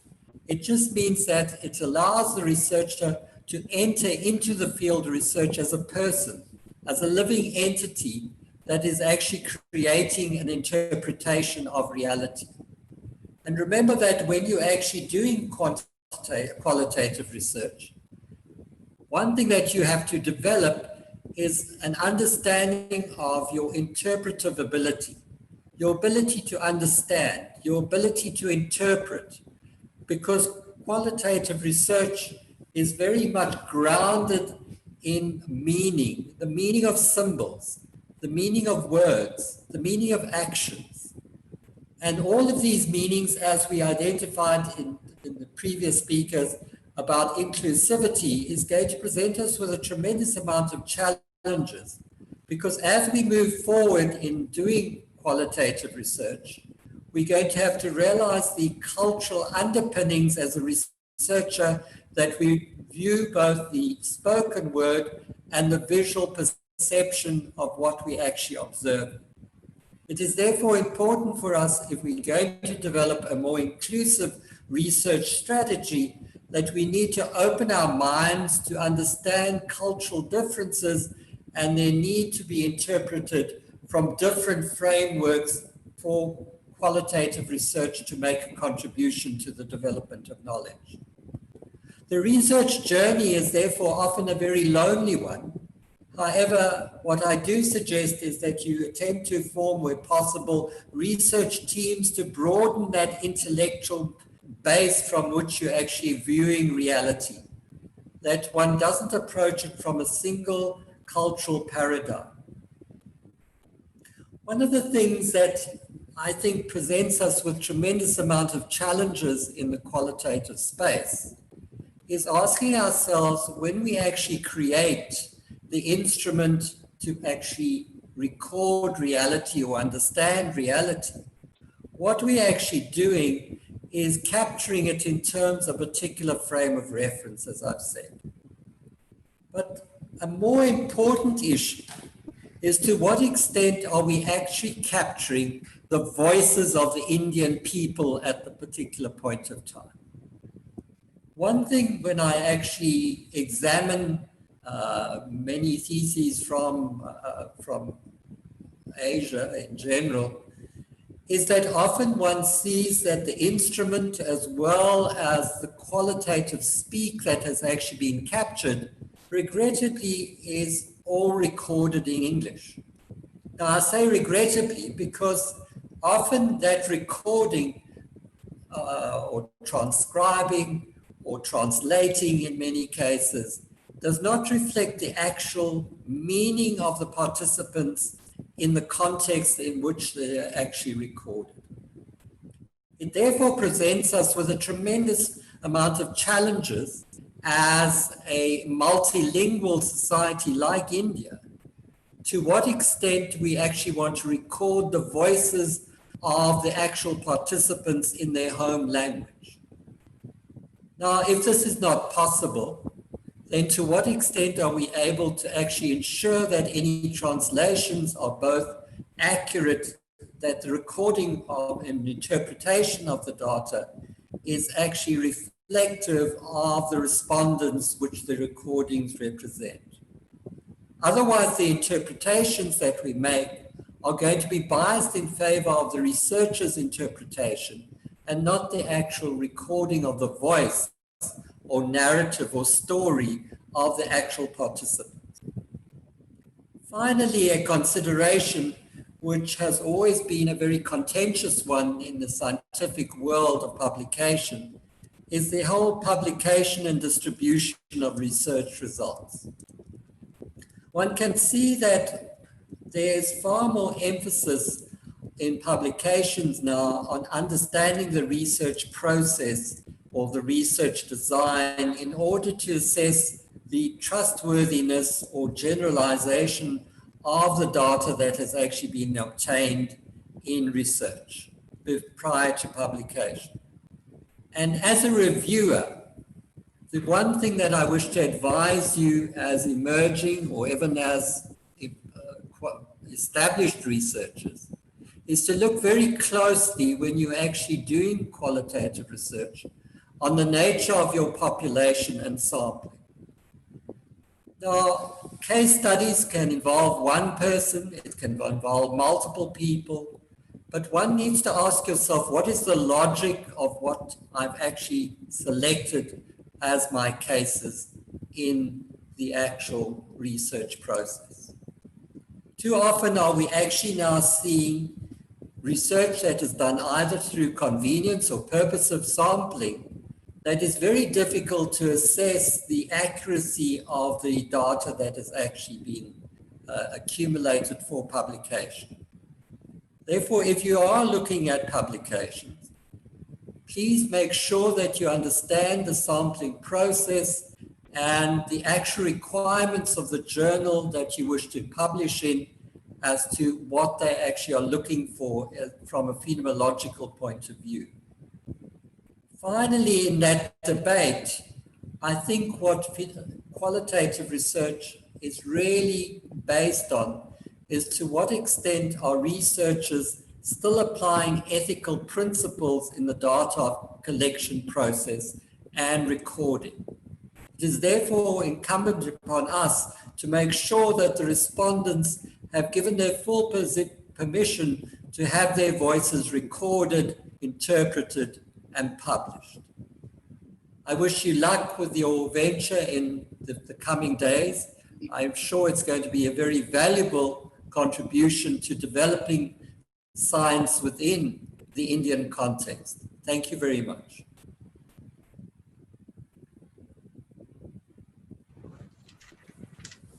Thank you, Dr. Peter. Meaning making, multicultural reality, cultural context, and perceptions of participants, inclusiveness are all the hallmarks of qualitative research, and it is equally scientific endeavor as a quantitative research. Thank you for reinforcing the views. Now, I hand over the session to Dr. Manisha Tyagi. Thank you. Thank you, Rajiv, sir. This morning, we are honored to have with us a multi-talented, charming, and dynamic personality, Dr. Hemlata K. Bagla, ma'am. She is the principal of KC College, one of the premier institutions of Mumbai, India, head of chemistry and nuclear and radiochemistry department. She has 29 years of academic experience, research guide for MSc and PhD students for the last 22 years. 15 students have obtained masters and PhDs under her guidance.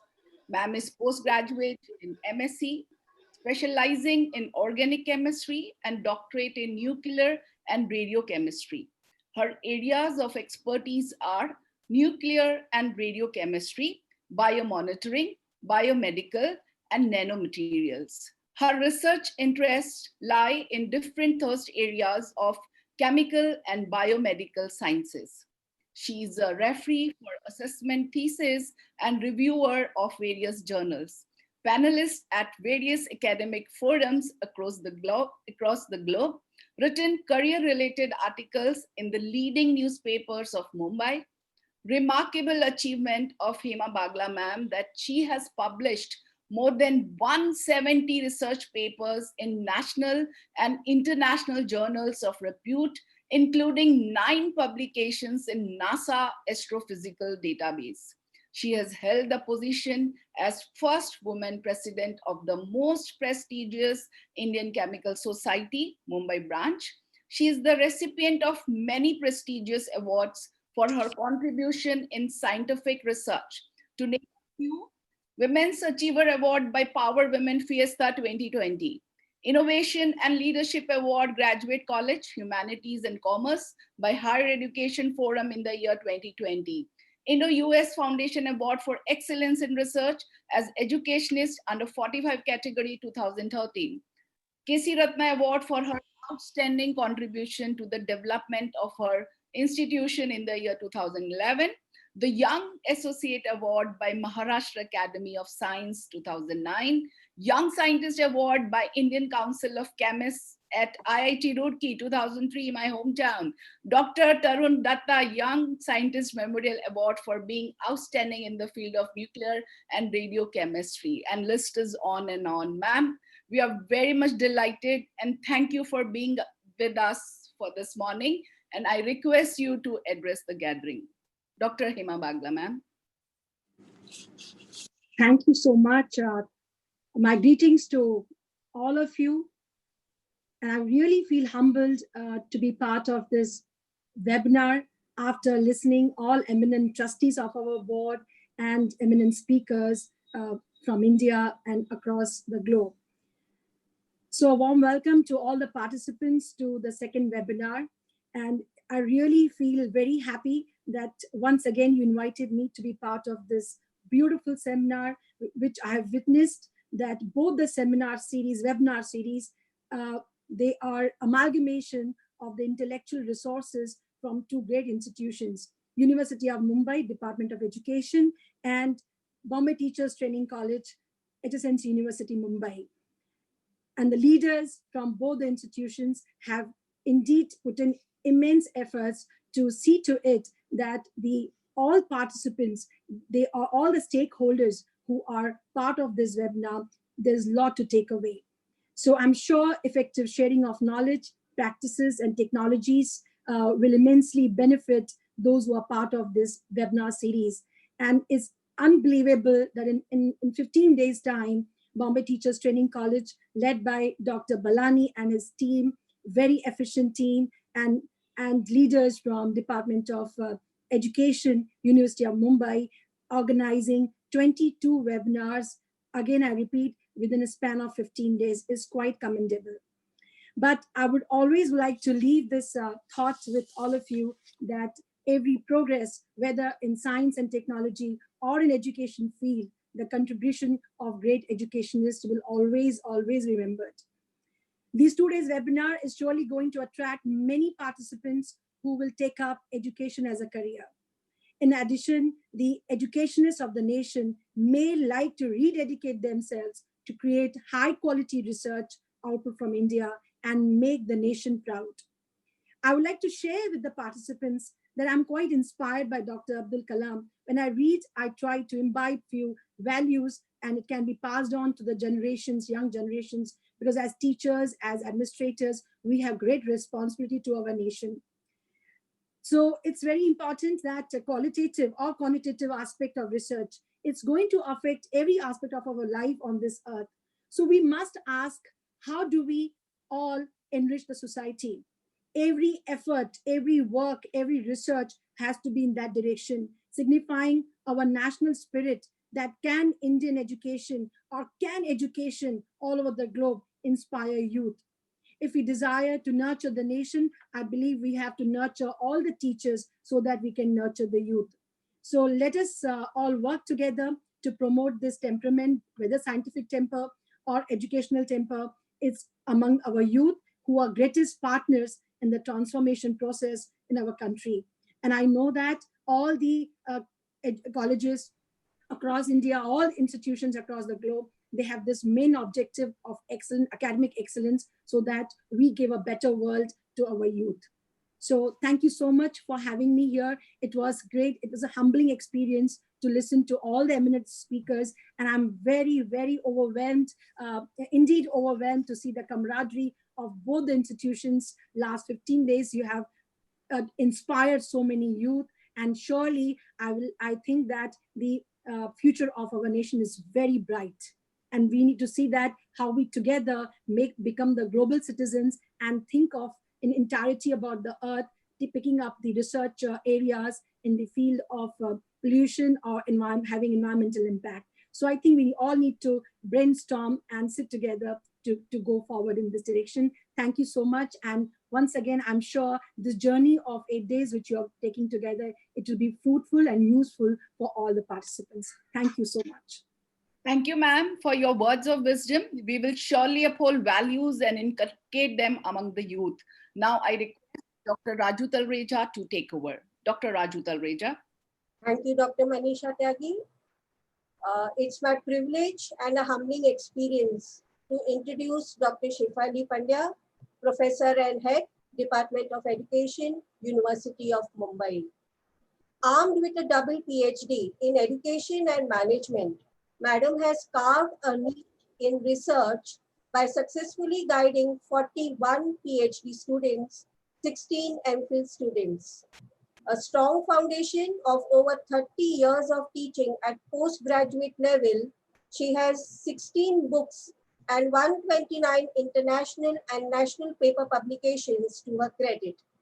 To mention that Madam's paper was the only paper selected from entire Asia at the second International Conference on Metacognition in September 2014 at University of Blaise Pascal, France. Truly a reflection of mastery in research. She has completed 2 independent research projects funded by UGC and many more. Madam is on the editorial board and a reviewer in reputed journals like Journal of Social Science Studies, Mevlana International Journal of Education, Educational Quest, and many more reputed journals. Her administrative and academic deftness is reflected in the various positions that she has held over the years as member, coordinator of NAC peer team, NCTE team member, Senate member, member of Research and Recognition Committee in Educational Psychology, University of Pune, University of Mumbai, and member Advisory Committee, ICSSR, WRC, and various other regulatory bodies. The list does not stop here. Madam has conducted more than 30 plus faculty development and refresher programs of UGC Academic Staff College. Above and beyond this, what we all admire about Madam is how she simplifies research and life. The achievement list continues, but time stops me here. I invite Professor Pandya to please address us. Honorable Dr. Hiranandani, Honorable Dr. Kothari and Dr. Peterson, Dr. Balani, other honorable members of BTTC team and Department of Education. I am very happy today to address you because to be very honest, I never expected a participant number to be almost reaching 10,000. It's really an honor. And I thank all the participants for showing your faith in us, faith in our teamwork, and faith in this particular webinar. Initially, in the month of November, I had gone to BTTC for a program. And when we were talking, Dr. Balani and I discussed about a face-to-face 1-week program on research methodology. However, due to certain reasons, it never materialized. Then we kept on trying, but it kept on getting postponed for some reason or the other. And finally, when this COVID problem came up, one day I received a phone call from Dr. Balani and said, we were planning this earlier. Now we can do it on a different platform. We can do it online. And he said, we will provide both technology and academics together as a team, and it would work wonders. And I also immediately said yes, because I was also contemplating something of the sort. And that came up, that led to the first webinar on quantitative research. And then we thought, if we are doing quantitative research, there are many who want to do qualitative research. But as Professor Kothari rightly said initially, not many people actually undertake this perhaps because, I'm not sure, but perhaps because guides are not all guides are not properly trained in this particular approach. I'm not saying all guides, but some guides may be, and therefore the approach is not very popular. So we took this as an action or as an opportunity to develop the skills, the knowledge, and the right attitudes and ethics towards conducting qualitative research. And I'm sure from first session onwards now till the end of 6th June evening, I'm hoping and I'm sure that we'll give you fruitful knowledge, information, and training in conducting qualitative research. Thank you so much. Thank you, Dr. Pandya. I am sure that the research guys will surely gain in this webinar series under the able guidance of you and your team and the BTTC team. Thank you, ma'am, for your words. I request Dr. Neelu Verma to formally propose the vote of thanks.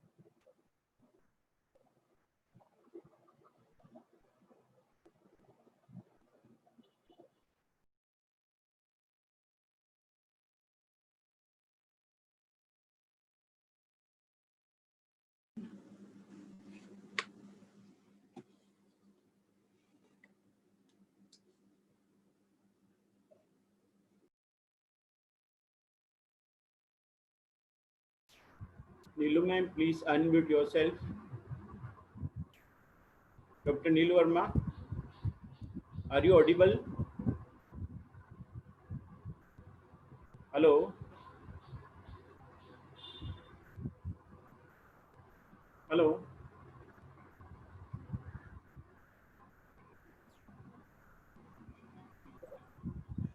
Hello? I think that Dr. Neelu Verma is not able to join us. I will take over. Good afternoon, everyone. It's time to wrap up this session. Time also to thank all those who have made this session, who have given this session life. This second webinar series have been titled Knowledge Generation in Education. How can that not happen if we are in the midst of such stalwarts? Thank you, Dr. Hiranandani, sir, for always being there at the forefront, guiding us through all our initiatives. Professor R.G. Kothari, sir, we are grateful you accepted our invitation and allowed us to listen to your loving, kind, and compassionate wisdom. Dr. Peter Cunningham, sir, thank you for being there with us from South Africa, so far yet so near. Our very own Shri Kishu Mansukhani, sir, Anil Harish, sir, Madam Maya Shahani, Dr. Hemlata Bagla, ma'am. We are grateful to have you all at this webinar. We are grateful you spared your time and graced this occasion. We are grateful for your commitment and willingness to help us grow, for guiding us. We feel greatly motivated to be the best with your presence. Thank you all dear principals, vice principals of various institutions, to our very dear participant viewers for being here, cheering all of us. Your presence is what brought us here again, and with this second series of webinars. Thank you, dear BIAP team members, our student volunteers, for being there with us always. Well begun is half done. Though it is an age-old saying by Aristotle, but it has its own value even today. We've well begun with this webinar.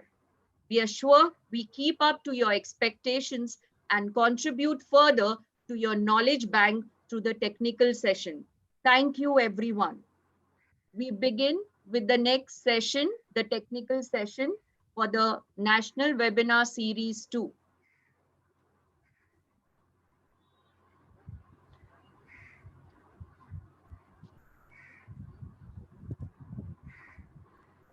We begin the technical session 1, and with great pleasure, I introduce Dr. Bhagwan Balani, Principal of Bombay Teachers Training College, for the first session as the first resource person for the National Webinar Series on Qualitative Research. The theme that Dr. Balani will be sharing his expertise is Introduction to Qualitative Research. Let me tell you a few lines about Dr. Balani. Sir has a plethora of educational degrees. He has done his MSc Organic Chemistry, MA Education, MEd, PGDME, and has cleared his NET and SET exam. He has more than 16 years of teaching experience. He is also a recognized postgraduate teacher and a recognized guide at University of Mumbai. Before I share about his academic accomplishments on a personal note, I would like to say that he has some distinctive qualities as a leader. Hardworking, dedicated, committed, has persistence towards work and pioneering spirit. As the head of the institution, Sir has taken the initiative in promoting Sindhi language by organizing various Sindhi seminars and conferences. Sir has widely contributed in the field of research by presenting papers at national and international level. He's also been awarded Major Research Fund by UGC and Minor Research Fund by University of Mumbai. He's passionate about research and guided 7 students for MEd course from University of Mumbai. On the academic front, Sir has taught subjects like educational evaluation, teaching of mathematics and science. On a final note, he is also a humble and modest human being. And we are grateful for his presence today. I request our very own Dr. Bhagwan Balani to begin the session for today on Introduction to Qualitative Research. Over to Dr. Bhagwan Balani. Good afternoon, one and all. It's exactly 12 o'clock. So I must say good afternoon to one and all. Thank you very much, Dr. Lubna, for your kind words. I'm thankful for all those we can say humble words you used for me.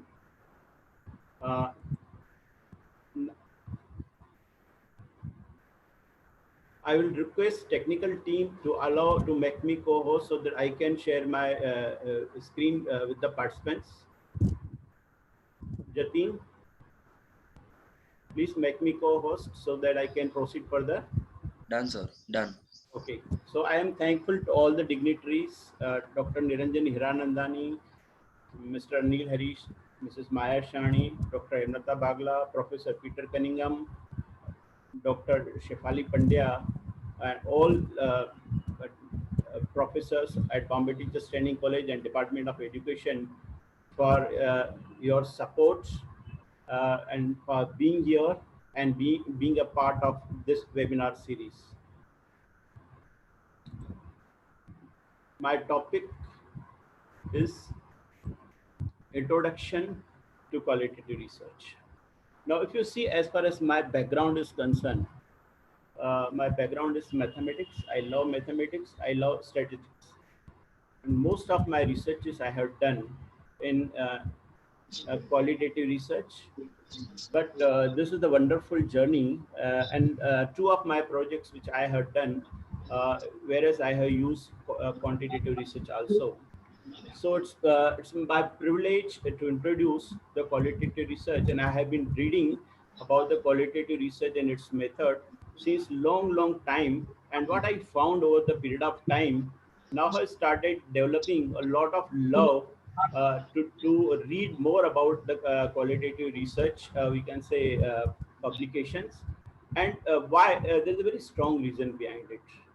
Over a period of time, I was saturated with the quantitative research, and I could understand the limitations of quantitative research.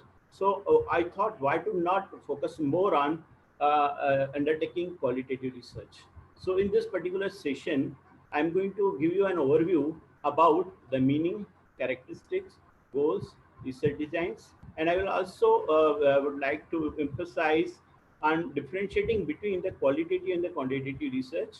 And then I will also discuss sampling, validation, challenges, merits, and the mixed methods for undertaking educational research. Now coming to the definition of the qualitative research. The definition says that has been given by... Sorry, sir. Sorry to interrupt. Your slides are not being seen, sir. My slides are not seen. No, sir. Please share screen, sir. Just a minute.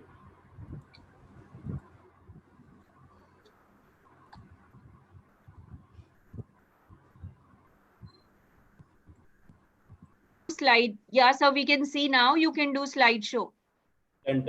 Thank you. Thank you for the input. Thank you for the feedback. Okay. Is my audio clear? Yes, sir. It's clear, but it little more if you can be loud. Okay, great. Yes. Now, this definition has been given by Pope and Mays. Development of the concept which help us to understand social phenomena in natural rather than experimental settings, giving due emphasis to the meanings, experiences, and views of the participants. Now, this is a very technical definition of qualitative research.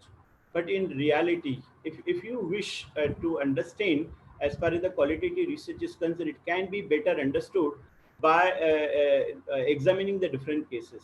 Now I would like to elaborate this definition with the help of this examination. Now we all have experienced the after effects of lockdown. And no doubt we have kept ourselves we can say safe at our own we can say places by staying at home. But if you look at as far as the other variables of the life are concerned, may be miserable. And probably we have we can say no doubt are connected with the we can say medium of internet, and we have been we can say proceeding with our online education and learning is concerned. But we also need to think of all those communities and the populations who are deprived of all those facilities, who has not experienced we can say online learning, who are not indulged in the process of the learning. So we need to think about all those parents and the students, and then we can see the communities who are not part of the entire education system. So post COVID we can say situation is concerned, we can take up the research projects where we need to talk to the people, maybe visit their places, and then we can find it out what was going on in all those days, what kind of we can say perception that they had developed over the period of time, what kind of experiences they had in terms of the studies that their children they were indulged in, and then many more things. What are the we can say economic we can say after effects that they might have experienced. So this can never be understood by collecting the data in terms of the numbers, by constructing the tools, by checklists, by rating scales. No, these won't give you the holistic we can say the picture. So if you want to really understand the holistic picture of the we can say perceptions and the experiences of the people on the ground reality, one needs to undertake the qualitative research. So this is how the entire process of the qualitative research, it does not lies on the predetermined we can say the questionnaire that we frame, or the predetermined variable that a researcher thinks or we can say evolve with the help of the review of the literature. No, those phenomena are to be studied at the ground level in its natural setting, and meanings should be drawn out of the experiences of the data, experiences of the people, by talking to them, by writing the field notes, by visiting them, and then by analyzing their perception and their views. Then and then we can come to the reality. I'll give one more example here. Now we have been listening that the government has given a lot of packages in order to help as far as the migrant workers and all other we can say poor people are concerned, 20 lakh crores. So it's good to hear from the television and all those things, but as far as the ground realities are concerned, we have been seeing so many stories as far as the we can say the difficulty that has been faced by the poor people and the migrant workers. So we cannot rely on the data as far as the ad is concerned, which has been given by the state government, the central government, or all other government agencies are concerned, or maybe various NGOs are concerned. But in order to find out the reality, what exists in the reality, we need to get down as a human being, as an instrument. As a researcher, we need to talk to them. We need to visit the site, see, observe, interact, collect the data, and then draw the inferences from this. This is what is nothing but the true process of qualitative research is. Now let me elaborate more on. Qualitative research is concerned with the developing explanation of social phenomena. So here what we are doing, we are not judgmental over here. We do not have any preconceived notions over here as a researcher. We are open to the ideas. We are not confined to the variables of the studies are concerned. Variables evolve itself with the course of the time. And as far as the social phenomena is concerned, whatever is happening through the indulgence, maybe for a 1 month, 2 months, 4 months, 6 months, one gets to know as per what is the reality. Now we all are aware about the kind of we can say the stories that has been coming in the newspaper about the Narmada Andolan. The way the poor people were shifted, from we can say the different areas where Narmada Dam was constructed, and we all are aware about all those stories which which used to keep coming in the newspapers as far as the ground reality is concerned. So qualitative research is highly connected with the life of the people, and then one in order to understand that, one needs to enter into the we can say social domain of the community, of the focus group who's under study.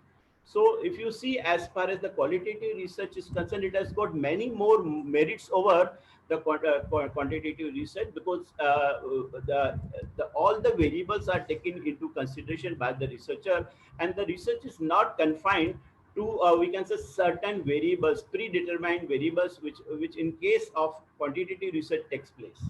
So this is a very interesting. And then what happens, the researcher himself as an instrument immersed in the entire system. He gets into that, he gets used to do that, and he learns many things from the community itself. So this we can say indulgence, this involvement, this participation helps a researcher to develop the broader perspectives of the entire phenomena, which can be documented beautifully in the form of the research project. I'm not going to we can say elaborate more on as far as the meaning of the qualitative research is concerned, which I will do at the later stage of my presentation. Then let me elaborate more as what is the qualitative research. Qualitative research is the kind of research that rely on the unstructured and non-numerical data. So here we are not we can say limited to the we can say the numerical data. We don't look into that, and we are not concerned with that. And if you see the entire we can say the data that we receive, it comes in the form of the documents, it comes form of the interviews, transcripts, and then discussion with the people, field notes, observation notes. So if you look at, as far as the entire data is concerned, the data is totally raw, that is not structured, and that is the beauty of the qualitative research. Another thing is the data may take from the field notes written by the researcher in the course of observation, interviews, audio, video recordings. Nowadays, it's better. The researchers are preferring to have the video recordings. Whatever the we can say interaction that take place, it is preferable that one should go for the video recordings, because those video recordings can be replayed, and you can revisit the interactions in order to understand the perceptions better, but with the due consent of the participants. Then we have got interviews, documents, various kind of we can say which may be publicly available, or a personal paper based or electronic already available or elicited by the researcher. Now here as far as the we can say data is concerned, data can be accessed from the people as well as from the documents also. So there is a dichotomy as far as the collection of the data is concerned in qualitative research. Likewise, suppose that if you want to study what are the government policies as far as the underprivileged people are concerned. So what you can do, you can go and then collect, we can say, apply to the government and can find out that what kind of policies which are there as far as the upliftment of the underprivileged people are concerned. what kind of we can say constitutional we can say articles are there which are supporting as far as the promotion or education of the underprivileged people are concerned. And then there may be many more commissions report. So one need to collect the articles and then documents in order to understand the government policies which are there to help underprivileged sections of the society. Now let me move further. Now, I will discuss the nature of the qualitative research. The qualitative research is concerned with the opinions, experience, and feelings of the individual, which I already mentioned, producing subjective data. Now, here the data is not objective, but the data is subjective data because we are taking into considerations as far as the perceptions and the views of the we can say participants are concerned. Then this also describes the social phenomena and they occur naturally. No attempt is made to manipulate the situation under study as it is the case with the experimental qualitative research. Now here is the contradiction. Now if you look as far as the experimental method is concerned, researcher has to manipulate some of the variables, but whereas here there is no scope for the researcher to manipulate the data. Whatever the data is collected through the observation, through the interaction with the population under study, with the focus group under study. Now, this qualitative research also helps us in understanding the situation and in the holistic perspective, in its holistic perspective. Now, suppose that if you wish to, we can say, find out what is the, we can say, status of, we can say, the finance of the poor people, in terms of paying the school fees. So what we can do in a particular, we can say slum area or a particular area or a particular, we can say the ward, volunteers or the researchers can be deputed and we can find it out what is the after effects of the COVID as far as the financial situation of the different families are concerned. And then based on the realistic report, a local government or we can say the central government or the state government can come up with the different, we can say schemes to help those families in order to continuing their education of their children. So that the qualitative type of research can help us in understanding the holistic situation post COVID-19 is concerned. Now, again, this qualitative research depends on the ability to identify the set of the variables. Now, here we need a highly experienced professionals or the researchers who has got the experience of doing the research and through the data, because the data may go in number of pages and then there may be a repetition of the responses. So, in order to find out the true realities, one needs to go through all those perceptions again and again and had to identify the very potential variables which has been described in one language or the other language by the respondents. And again, as far as the qualitative research data is concerned, the data are used to develop concepts and theories that help us to understand the social world. So one has to thoroughly go through as far as the textual responses are concerned, transcripts are concerned, and have to understand what kind of voice they are raising in terms of the issues. One has to relook as far as all those interviews are concerned, all those interactions are concerned, and have to identify what are the themes that are emerging, out of we can say that data. That requires a lot of experience on the part of the researcher. So here, even a researcher can take help of the other professional also in order to, we can say, identify the themes which may emerge, out of the entire, we can say, text material that has been collected or that has been compiled by the researcher. Now, if you look at as per the entire process is concerned, I will say that this entire process is an inductive approach which help us to develop the theory.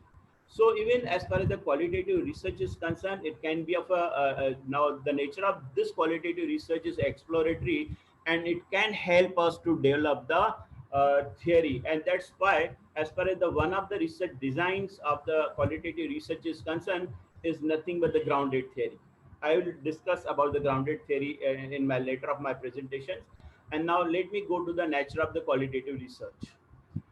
Again, in continuing with that, Data are collected through the direct encounters with the individuals, through one-to-one interviews or the group interviews, or by observation.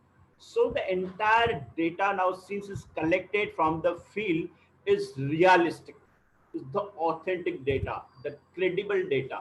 So one can rely on the data because the data has been collected, we can say first hand. It is a fresh data, it's not a secondary data. So this data is of immense importance if collected directly by the researcher as an instrument. Another point, the intensive and the time-consuming nature of the data collection necessitates the use of small samples. Now, if you look as per the data is concerned, the data is very huge, textual data, and then one cannot afford to, we can say, do the qualitative research by, we can say, selecting the large samples as we do in quantitative researches. One has to take, one has to collect the data with a very small samples. Now, how to define the small samples? In qualitative research, we have got a case study as a research design. So you suppose that there is a one individual case, and if you want to study one individual case, then the entire case study can focus on one individual itself also. This can be the smallest sample as far as the qualitative research is concerned. I would like to give one example. Suppose that if we want to, we can say, explore about the contribution of Kailash Satyarthi in the field of, we can say, education. So the entire focus of the study can be, we can say, focus on the way the Kailash Satyarthi was involved, from his childhood till till date, and then what kind of endeavors where he was involved in, and with his efforts, how people got benefited out of that.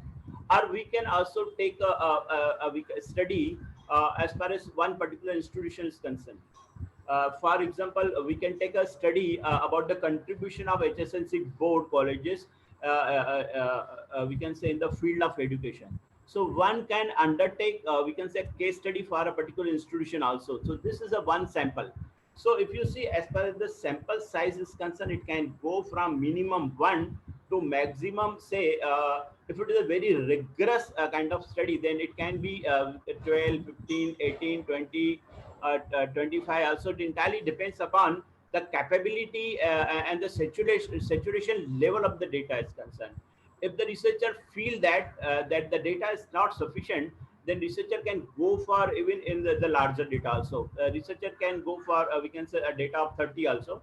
But suppose that if the entire research is limited to the limited variables of the research are concerned, then this data can go to 60, 80, and even 100 also. So it entirely depends upon the kind of study that has been undertaken by the researcher, the significance and the need of the, we can say, the social phenomena that is under study, and the kind of, we can say, the people who are involved are impacted as far as the research area is concerned. So all those decisions are to be taken by the researcher by himself, whether the researcher is able to, we can say, handle that much data or not, or whether he has reached to the saturation of the data or not. Then, as per the sampling technique is concerned, sampling seeks to demonstrate representatives of findings with the random selection subjects. Now here, sampling, now that means we don't do as far as the purposes sampling is concerned, but the subjects are selected randomly as far as sampling techniques are concerned. No doubt, as far as selection of the area is concerned, focus group is concerned, that can be a purposive, but within that, as far as the selection of the subjects are concerned, can be random while interacting with the group of the people, while taking, we can say, data, or we can say, observing the very specific groups in a particular setting. And if you look at, as per the sampling techniques are concerned, they are concerned with the seeking information from specific groups and subgroup in the population. As I said, that one can speak to the parents as far as their child's education is concerned, what are their thoughts, what are their, we can say, financial status there, and what they are thinking about as far as the education of their children is concerned, and how far they are feeling safe to send their children in a particular specialized conditions, or whether they would like to their children to attend the schools, or whether they would like their children to attend online classes. Where do they have we can say facilities through which they can receive online education, whether they feel confident enough to we can say have the technology, needed technology in their houses, so that they can support their children's education. All those questions are of a great importance and needs to be explored at the local level in order to understand as far as the entire situation is concerned. And if you will ask anybody what will be the perception of the people, how they are going to react, nobody knows about it. This can be ascertained by conducting the qualitative research and understanding the perceptions of the people, and then readiness to send their children either to the school or to adopt the technology in the given set. And then if you look at as per the criteria is concerned in terms of assessing the reliability and the validity is concerned in the qualitative research, it has to be credible. It has to be we can say the realistic. Then and then we can claim that the qualitative research that has been undertaken is helping us to understanding the holistic nature of the group, or the perception of the group as far as the certain variables which may emerge with a due course of time. Now, let me discuss the goals of qualitative research. Now, there can be three goals. One, the first goal is to explore. So let us take one example over here. What kind of techniques are we can say teachers using in sustaining students' attention throughout the classroom? Now, this is the we can say real setting in the classroom. Which methods of teaching help teachers in getting the students' attention in the classroom?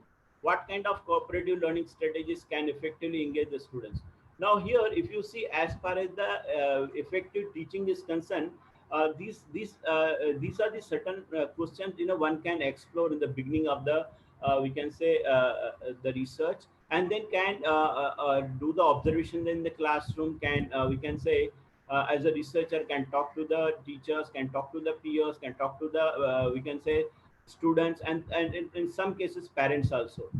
And then the second goal of the quantitative research is to describe. First you explore, and then you describe what kind of we can say, or which factors play significant role in effective teaching the classroom, whether it is teacher, whether it is methodology, whether it's the content, whether it's the technology, whether it's the culture of the school, whether it's the we can say the support from the we can say faculty, whether the we can say support from the principal or the organizational culture is concerned, we never know. So we need to look into that, what kind of role a teacher is playing as far as the effective teaching is concerned, and what kind of classroom management techniques that are being used by the effective instructions. Now, these can be elementary questions which can be focused as per the earlier stage is concerned, but as one moves ahead in the process of the research, the person may encounter many more we can say indications. He may get many more indications, and he may add many more questions to that in order to understand. So if you see, as far as these questions are illustrative, these questions are not final, but in the process one can add many more questions to that in order to understand the reality as far as the effectiveness or the quality of the we can say teaching in a particular school is concerned, or the quality of the education of a particular we can say school or the class is concerned. And finally one can reach to the major goal, that is how do students learn in the classroom.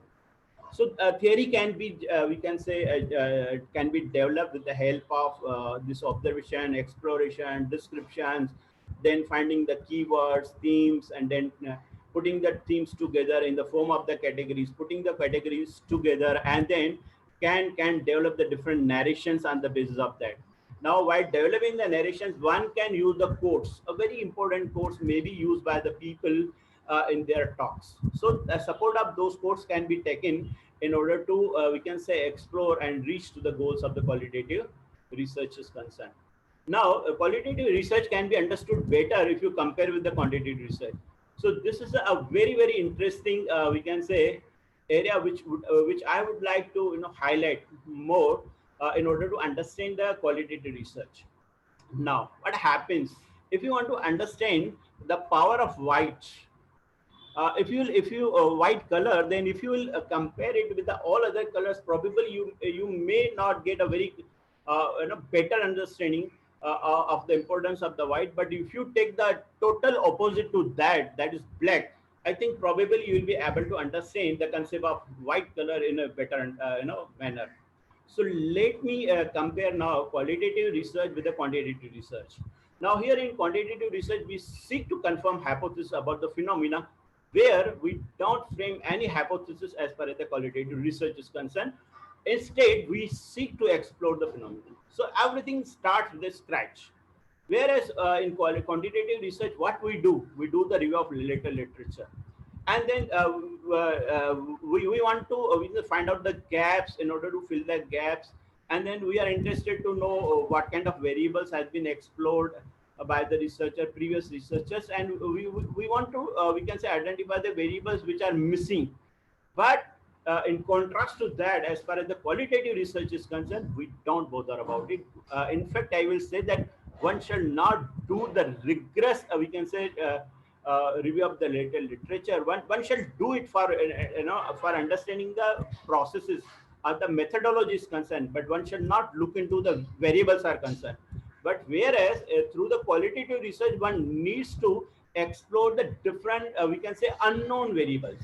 One should look for that more interaction, rigorous interaction, the interviews, and then discourses, discussions should be the base for we can say extraction of the content and the extraction of the data with the direct interaction with the people in the field.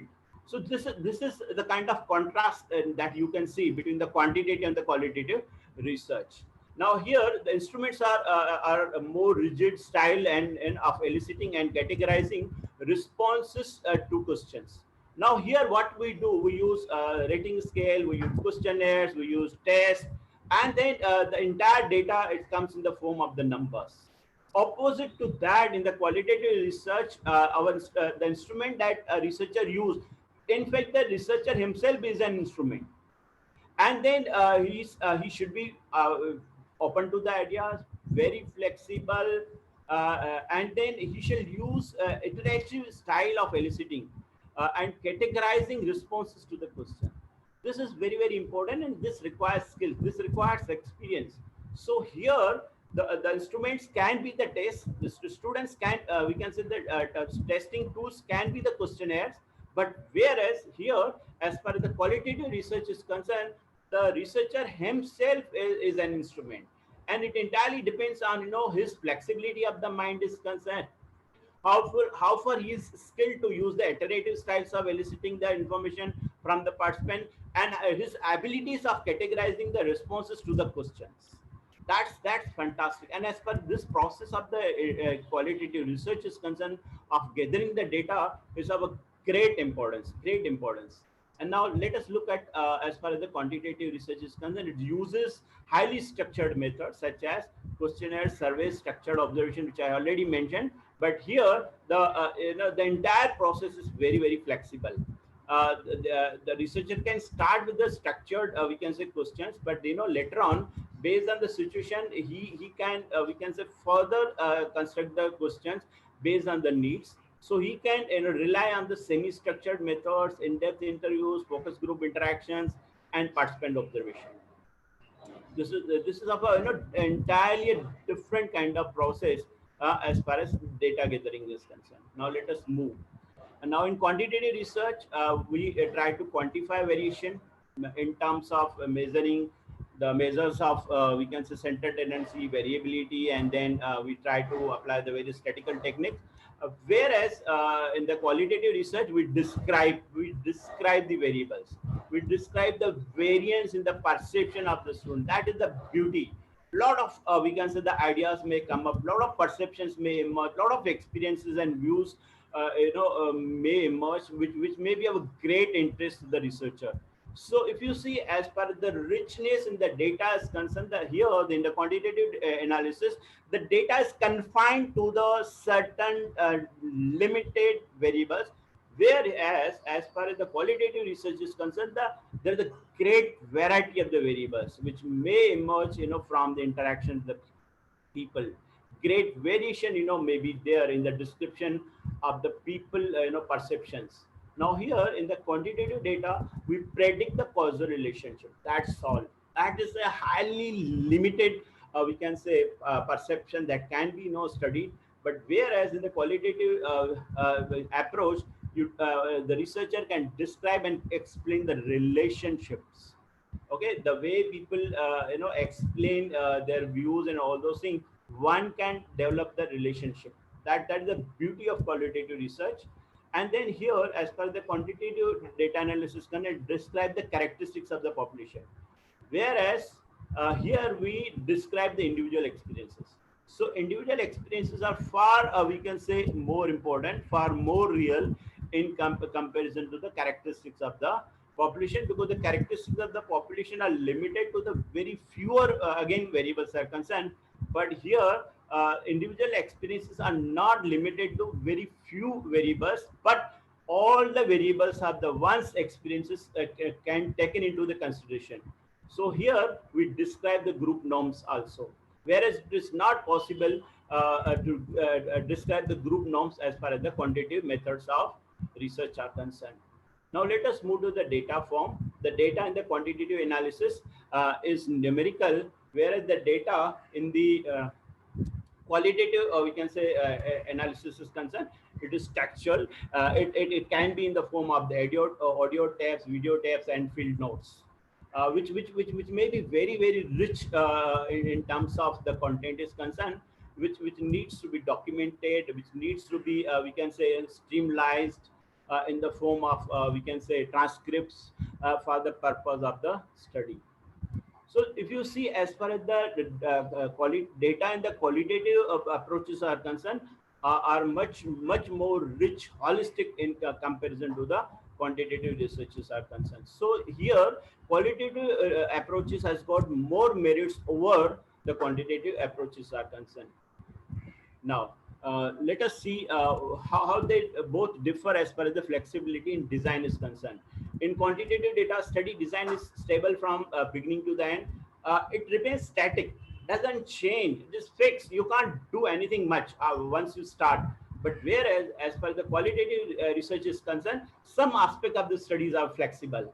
For example, the addition, exclusion, wording of particular interview question can be changed at any moment of the we can say the process of the research is concerned. So here the designs in the qualitative research are very flexible, whereas in the quantitative it's totally rigid. Now here in quantitative approaches, participant responses do not influence or determine how and which question researchers ask next. They are least bothered. Everything is predetermined. The question set is handed over to them. They have to just fill it like Google Forms and submit, and then forget what happens next. They are not much bothered. They don't, we can say, invite any other question from the researcher. But whereas, as per the participants, who give response, we can say, they can be asked the next question by the researcher himself, which they might have not expected. So here, if you see, as far as open to the data is concerned, here the researcher has got much better chances to explore more in comparison to the quantitative data analysis. Now here in the quantitative data approaches, study design is subject to the statistical assumptions and the condition. So for a particular study, for a particular statistical, we can say, assumption, you had to gather a data in a particular form. Otherwise, you cannot proceed further in your research. But whereas, as per the study design in the qualitative approaches are concerned, it is iterative. It happens in the cycles. That is the data collection. The research questions are adjusted according what is learned. So what the researcher believes that should be the next step, the researcher can go ahead. So it entirely depends upon the situation, about the understanding of the researcher itself, and researcher can decide about the different iterative, we can say, cycles, how to collect the data based on the assessment of the situation at that particular time. Now let us see, as far as the question format is concerned. In quantitative approaches, we have got in close-ended, limited number of we can say variables are taken into consideration. Limited number of questions are there. Most of the times questions are close ended, and one has to go through the question, answer those questions and close. Whereas the qualitative approaches are concerned, in qualitative approaches we got open-ended questions, and then there can be a number of questions. Now if you look at as far as the other aspects are concerned, if you compare the question format of quantitative approaches is objective, reductionist, scientific, positivistic, experimental, contrived, and deductive. Whereas the question format in the qualitative approaches is very subjective, holistic, phenomenological, anti-positivist, descriptive, naturalistic, inductive. I'm not going to elaborate this more. The reason is that one can we can say easily understand objective, because close-ended we can say questions are there, open-ended questions are there. That means it is subjective and holistic itself. So some of we can say the variables are self-explanatory. I'm not going to elaborate more, but my fellow colleagues will do as far as the rest of the webinars are concerned. Now, looking at the paucity of the time is concerned, let me little proceed faster. Yes, this is a very interesting slide which I would like to elaborate with great level of passion. The continuum. Yeah. So if you see as far as the quantitative approach of research is concerned, Fred Keringlinger says there is no such thing as qualitative data. Everything is either 0 or 1. My God, this is an amazing we can say summary that has been we can say given. We can say 1, 2, 3, 4, 5, 6 words he has used. Everything is either 0 and 1, and I think it's true. If you take any we can say variable in quantitative data analysis, you will definitely land up in measuring. You may use any instrument. You will definitely land up to measure that variable from we can say a number 0 to 1. This is truly described in a beautiful manner. Whereas as far as the qualitative approach is concerned, D.T. Campbell says that all research ultimately has a qualitative grounding. See the extremes. This is also a very wonderful we can say observation that has been done by him, because he says that ultimately one has to we can say look the research outcome output in terms of we can say the outputs in terms of the outcomes, and those outcomes should have a very close relationship with the reality. So and a close relationship with the reality is nothing but the qualitative grounding. So one can start with the quantitative research, but the ending should be there with the qualitative research.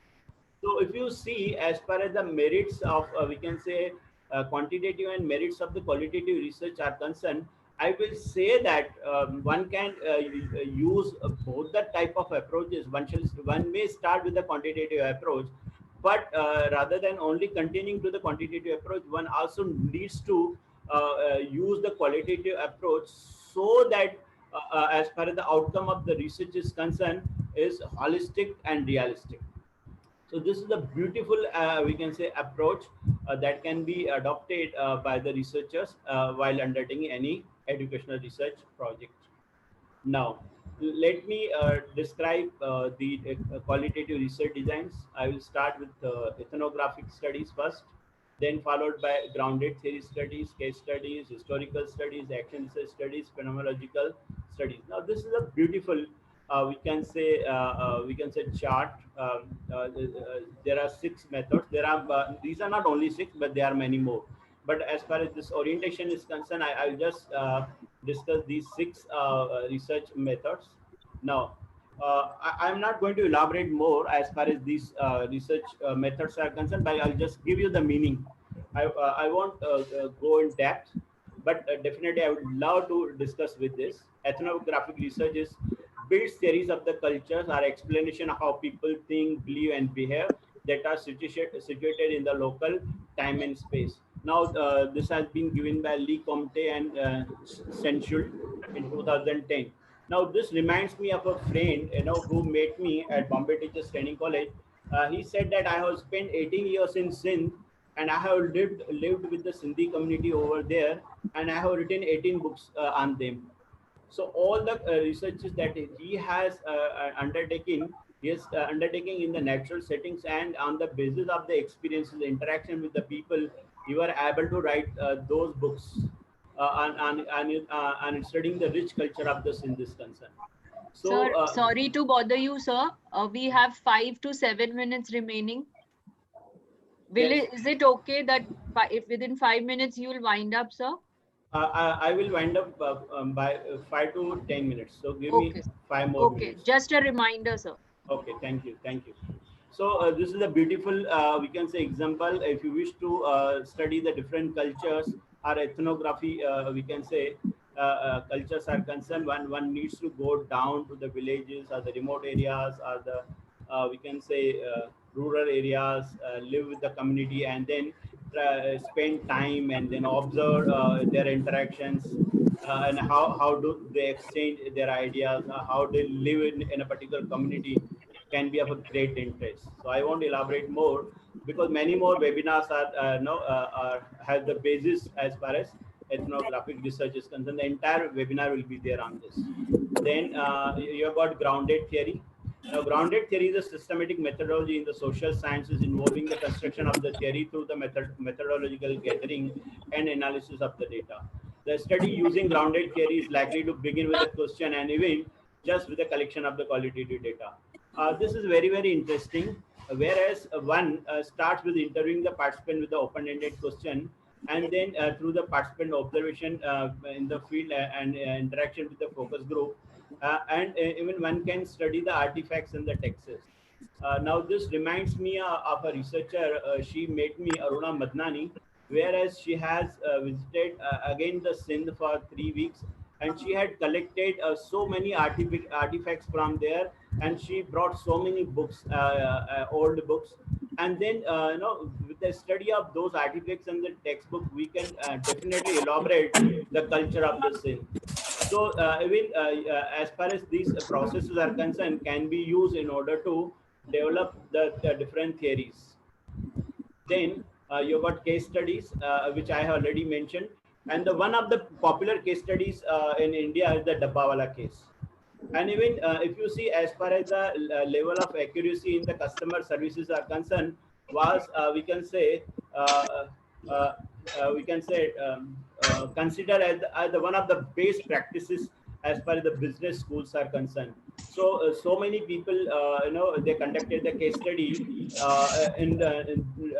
during those times, maybe in 2000, and then they become very popular. And even the Prince Charles from UK, he came to India and to see how these people they we can say operate in the real setting. So if you see, as far as the yin is concerned, according to him, he said that an empirical inquiry that investigates the contemporary phenomena within its real life context, especially when the boundaries between phenomena and context are not clearly evident, relies on the multiple sources of the evidence.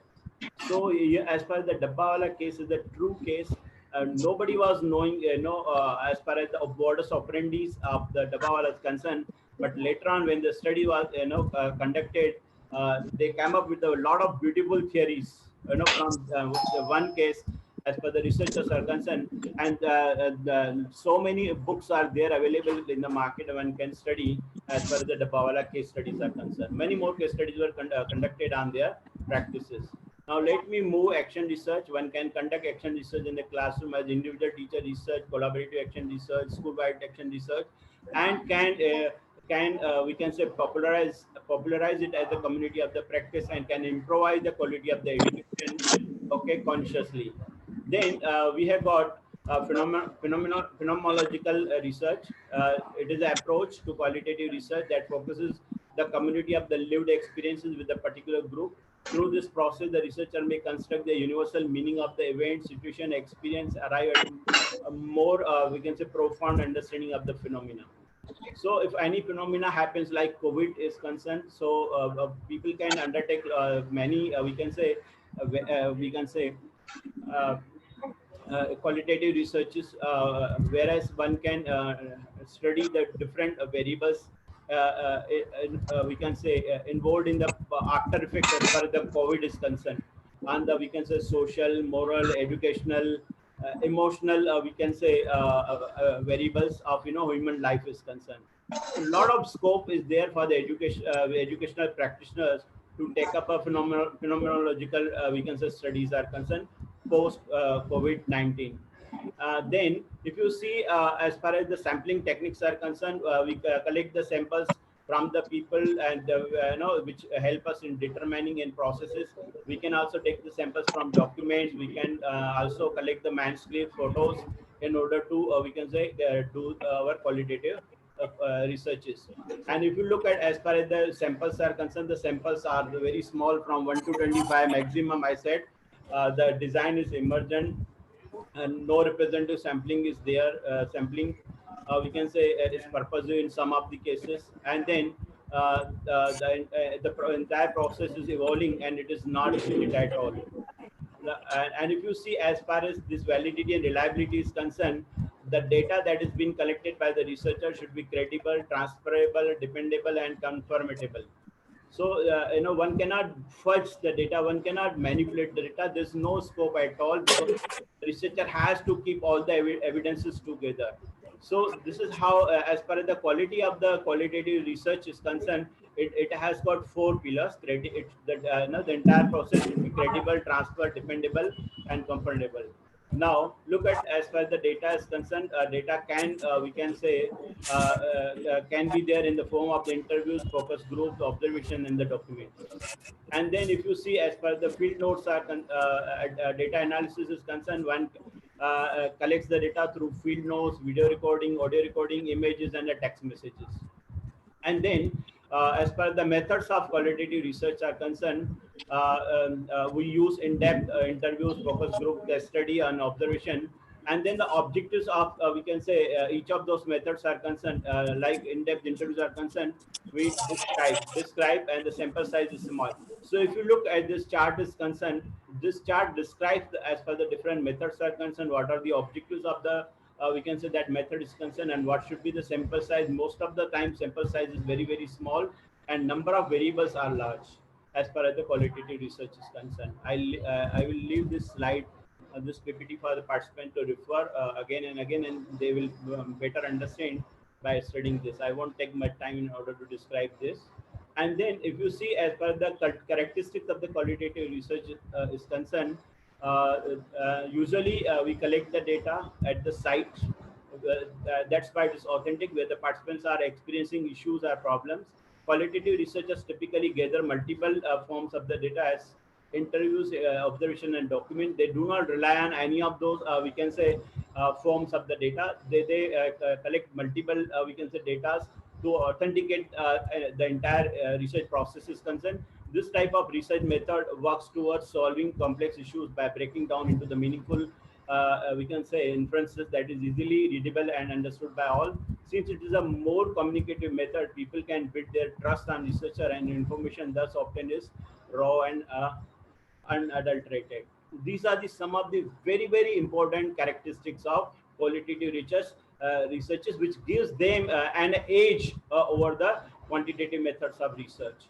Then, presenting the data and results, what we do, researchers prepare and organize the data in the form of the themes, and then these themes are converted into the categories, and then those categories are presented in the form of the structure or the narrative forms. And then, in order to do that, sometimes some of the researchers, they use quotations while developing the theories or the stories, as far as they are while developing the summaries, while writing the notes. And nowadays, as far as the with the emergence of the technology, there are, we can say, tools, online tools available, or the softwares are available, which can give a great help to the research, like Atlas T, NVO, NUDISD. These are the softwares which can be used, and this software has got the capacity to analyze the text, the big data, in a big manner, in order to identify the themes, and to do the codings as per the themes are concerned. Now, as per the researchers are concerned, they need a greater level of training by experienced persons in order to do the data analysis. Now, if you see, as far as the data presentations are concerned, this is one of the examples which I first said, that how do students learn in the classroom? How do students learn in the classroom after, we can say, doing a lot of interviews with the students and observations, we can have the themes like method of teaching, and then the teacher characteristics. We can have two themes, major themes, and then we can have major categories like techniques of teaching, whether the technical teaching are doing their job and children are learning, with the use of smart board is there, teacher's role is important, leadership styles are working or what. And these are the some of the minor categories that may come up in the form of the interviews. On these variables may frequently reflect in the, we can say, narratives of the students' perceptions are concerned. So this is how I had tried my level best to help the participants to understand how themes can emerge from the data analysis, and how categories and minor categories can emerge through the data analysis. And if you see, as far as qualitative research is concerned, they have got less data, they take more time, because the data is very huge. It requires a lot of reading on the part of the researcher. Data analysis is time consuming. Researcher may lose objectivity sometimes. He may get bored, or he may not, he may not be in a position to sustain his interest while dealing with the huge big data is concerned.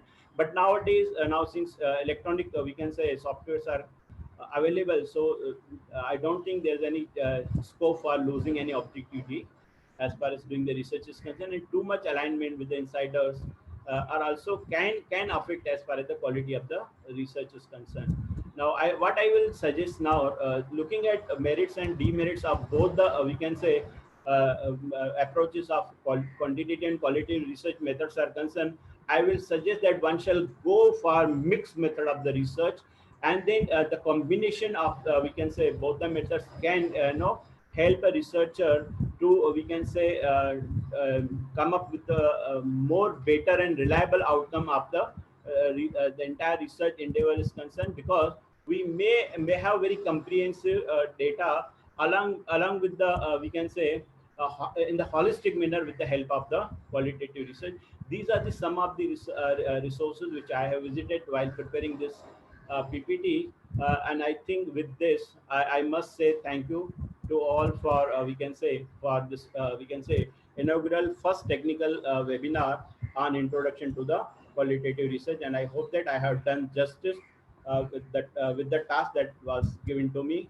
Thank you team BTDC family. Thank you to all the faculty members for giving me this opportunity of Department of Education, University of Mumbai, and to all the participants who are watching YouTube live channel. Now over to Lubna ma'am. Thank you. Thank you so much, sir. It was enriching, definitely insightful, because it is a topic which we all are wanting to explore more and more. Sir, I go on to the next session, that is the question answer session. Am I audible, sir? Yes, very much. Okay, I take step by step. The first question is, what should be the conceptual framework in a qualitative research?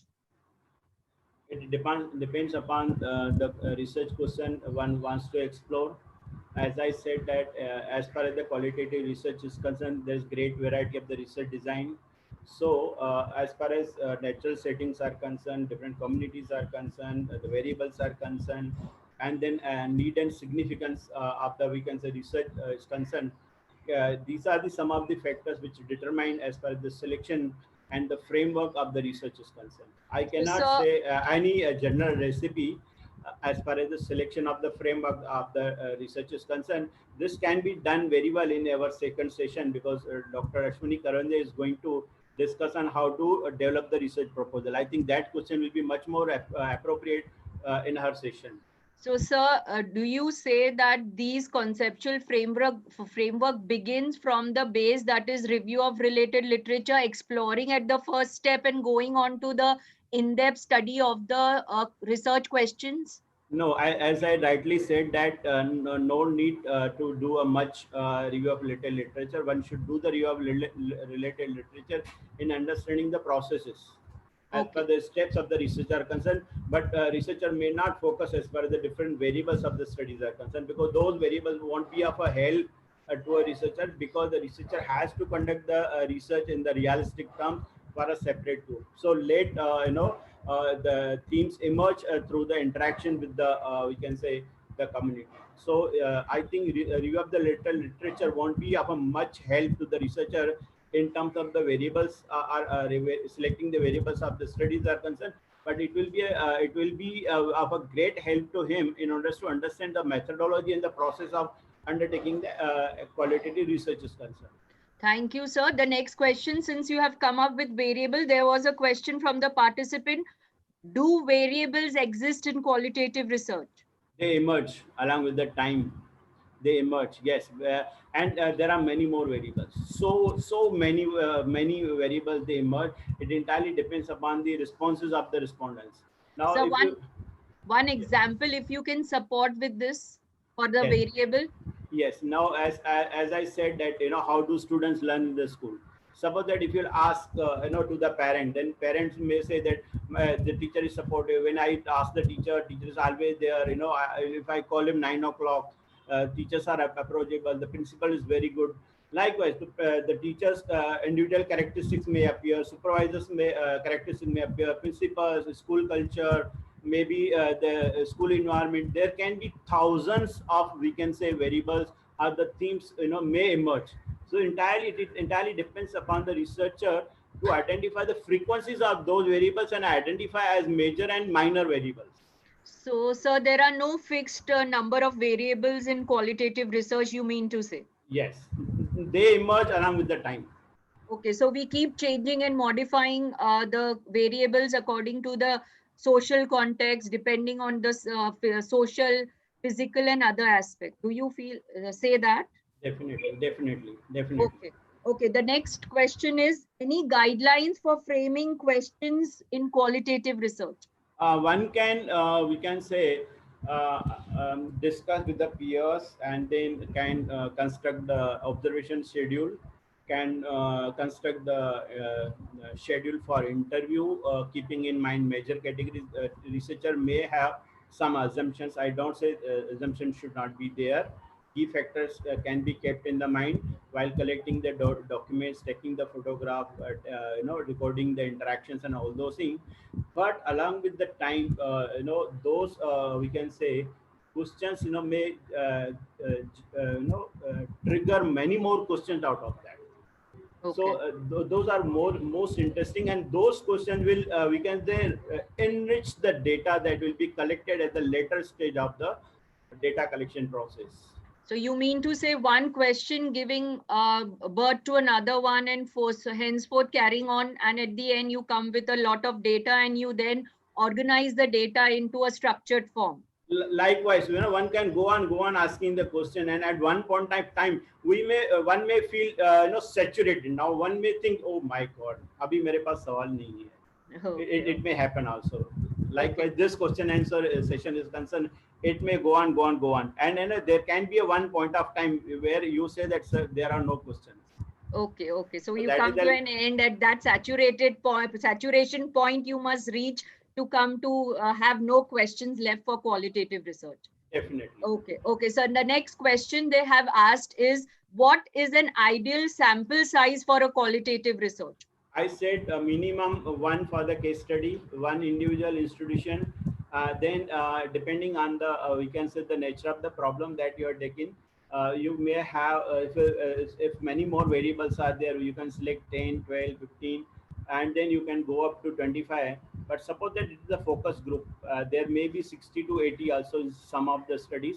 But 20 to 25 is a better number if you are undertaking researches like we can say action research is concerned. 30 is a good number, and other type of phenomenological research is concerned, 30 is also a good number. So 25 to 30 may be the ideal number. But so, again, sir, yes, sir, do you say that each study, the types of qualitative research that you discussed, each the sample differ according to each study? Like definitely. Phenomenological, grounded theory, each type of theory design differs and the sample also differs. Definitely. It entirely depends upon the context of the problem is concerned. and in the context of the, we can say, the sources of the information are concerned. Okay, There thank you can, very yes. much. Yes, sir, please go on, sorry. Yeah. So I'll give one example. Suppose that if one wants to study as per the government policies related to education of the marginalized people are concerned. So it entirely depends upon the kind of literature which is available with the institution, text material, but in the form of the policies and all those things. So depends how much material is available for the purpose of the study, are the people who are available for the purpose of the study. I will just give one more example. Now suppose that I may have questioned that how many researchers in India can guide qualitative research. So it entirely depends upon, we can say that how far I'm able to identify those potential guides and able to reach out to them so that I can take their interviews and can understand their perceptions and then can do the study. So it depends upon the researcher also and the potential, we can say, respondents. Okay, thank you, sir. One last question. What ethical issues will be faced by researcher in qualitative research? One should not be biased. One see what happens. We become an insider, so we should not be carried away. As far as the level of the objectivity is concerned, one needs to maintain it. The approach should be fully scientific. It should not happen that while interacting with the participants, one develop the sympathy and then one directs the, we can say, the flow of narration in a very sympathetic manner and goes along with the community. So all observations should be very, very objective and scientific in nature, and the researcher should not be influenced by the respondents' responses. And one more thing, the data that is collected from the population should be authentic. One should never fudge the data at all to reduce the nature and the labor of the work is concerned. One should do analysis oneself, because it has been observed the teachers, the researchers, they hand over the data to the others, and they rely on the analysis of the data done by the others. But as far as the qualitative research is concerned, I will suggest that the researcher himself shall immerse into the data, do the data analysis in a very scientific manner. Then and then I think the researcher outcome of the researcher will be more authentic, more holistic, and more reliable and more valid. Okay, thank you so much, sir. One last question. To many participants have asked, which is a suitable research method, qualitative or quantitative? No, quantitative has got many limitations, as I said. Qualitative has got many more methods. But again, as far as the qualitative method is concerned, it requires a lot of experts, and experts guidance is required. A lot of training is there. So what I will suggest, as far as the beginning of the career is concerned, one can start with the quantitative method, because it is comparatively easy to understand, easy to implement it, and data analysis is comparatively easy. After doing, we can say, significant, after gaining significant experience of undertaking research through the quantitative data analysis, maybe for 8 to 10 projects, then later on one can jump in and can develop hands-on experiences of undertaking research projects and the qualitative approaches. I want to advise novice and the new teachers to undertake qualitative data analysis in their first attempt of doing the research. Okay, thank you. Thank you so much, sir. I now take the opportunity. We end this session and we move ahead with the next session of vote of thanks. On behalf of Bombay Teachers Training College, Department of Education, University of Mumbai, I would like to propose the vote of thanks. First and foremost, I would like to thank our resource person, Dr. Bhagwan Balani, for touching and focusing on the meaning and characteristics of qualitative research, nature of qualitative research, goals of qualitative research, where Sir highlighted exploration, description, and interpretation, these type of goals to be achieved through qualitative research. So very vividly talked about or focused on the difference between qualitative and quantitative research, where he distinguished on the basis of the objectives, the flexibility, the question format. He also talked about the various qualitative research design, sampling technique, methods to be used, how to interpret the result, and he also gave us few examples as to how qualitative research can be conducted. We are really, truly obliged, sir, for having you with us for this particular session. And it was really informative. I would like to say that we have many participants who are our alumni, who have conveyed that it looked that we have come back to our B.Ed classes of Balani, sir, where we feel we are still taking lectures from Balani, sir. This is the message that I have got from the live chat. And students have really appreciated your session. Even the participants have appreciated your session. They said it was informative. They had many more questions. So if you can share your email, we can ask the participants to post their questions and you can answer them through mail. Definitely, Lupna ma'am, thank you for the feedback. We will post my email ID in the Telegram channel so that they can directly interact with me. And then to some of the participants, I may give my mobile number so that if they are interested to directly interact with me, they are free to talk to me. Thank you. Because due to time constraints, sir, we have the next session coming up. So we wind up the session over here. I would like to sincerely thank Dr. Shefali Pandya, Professor and Head of Department of Education, Dr. Sybil Thomas, ma'am, and all the family and faculty members of Bombay Teachers Training College for this inaugural session and making this session a successful one. I would also like to thank the technical team, BIAP, FYBEd, SYBEd students, and all those who have contributed. I would like to thank Ranjit sir, who has been a constant support, Jatin, Purvi, and also his team members who have made this webinar, the first inaugural session, a successful one, and all those who have participated, especially the participants, because without y'all, this webinar would not have been a success. So once again, a sincere thank you to all of you. And we have our next session. I request the technical team to show the next slide because we have a session at 4 o'clock. We have the session with Dr. Ashwani Karwande, Department of Education, University of Mumbai, who will be talking about preparing a qualitative research proposal. So we finish our session of morning over here. And thank you so much, Dr. Bhagwan Balani, Dr. Shefali Pandya, all my faculty members. And we meet up at 4 o'clock for the next session. Thank you. Thank you, Dr. Lupna. Thank you. Thank you for your kind words. God bless you.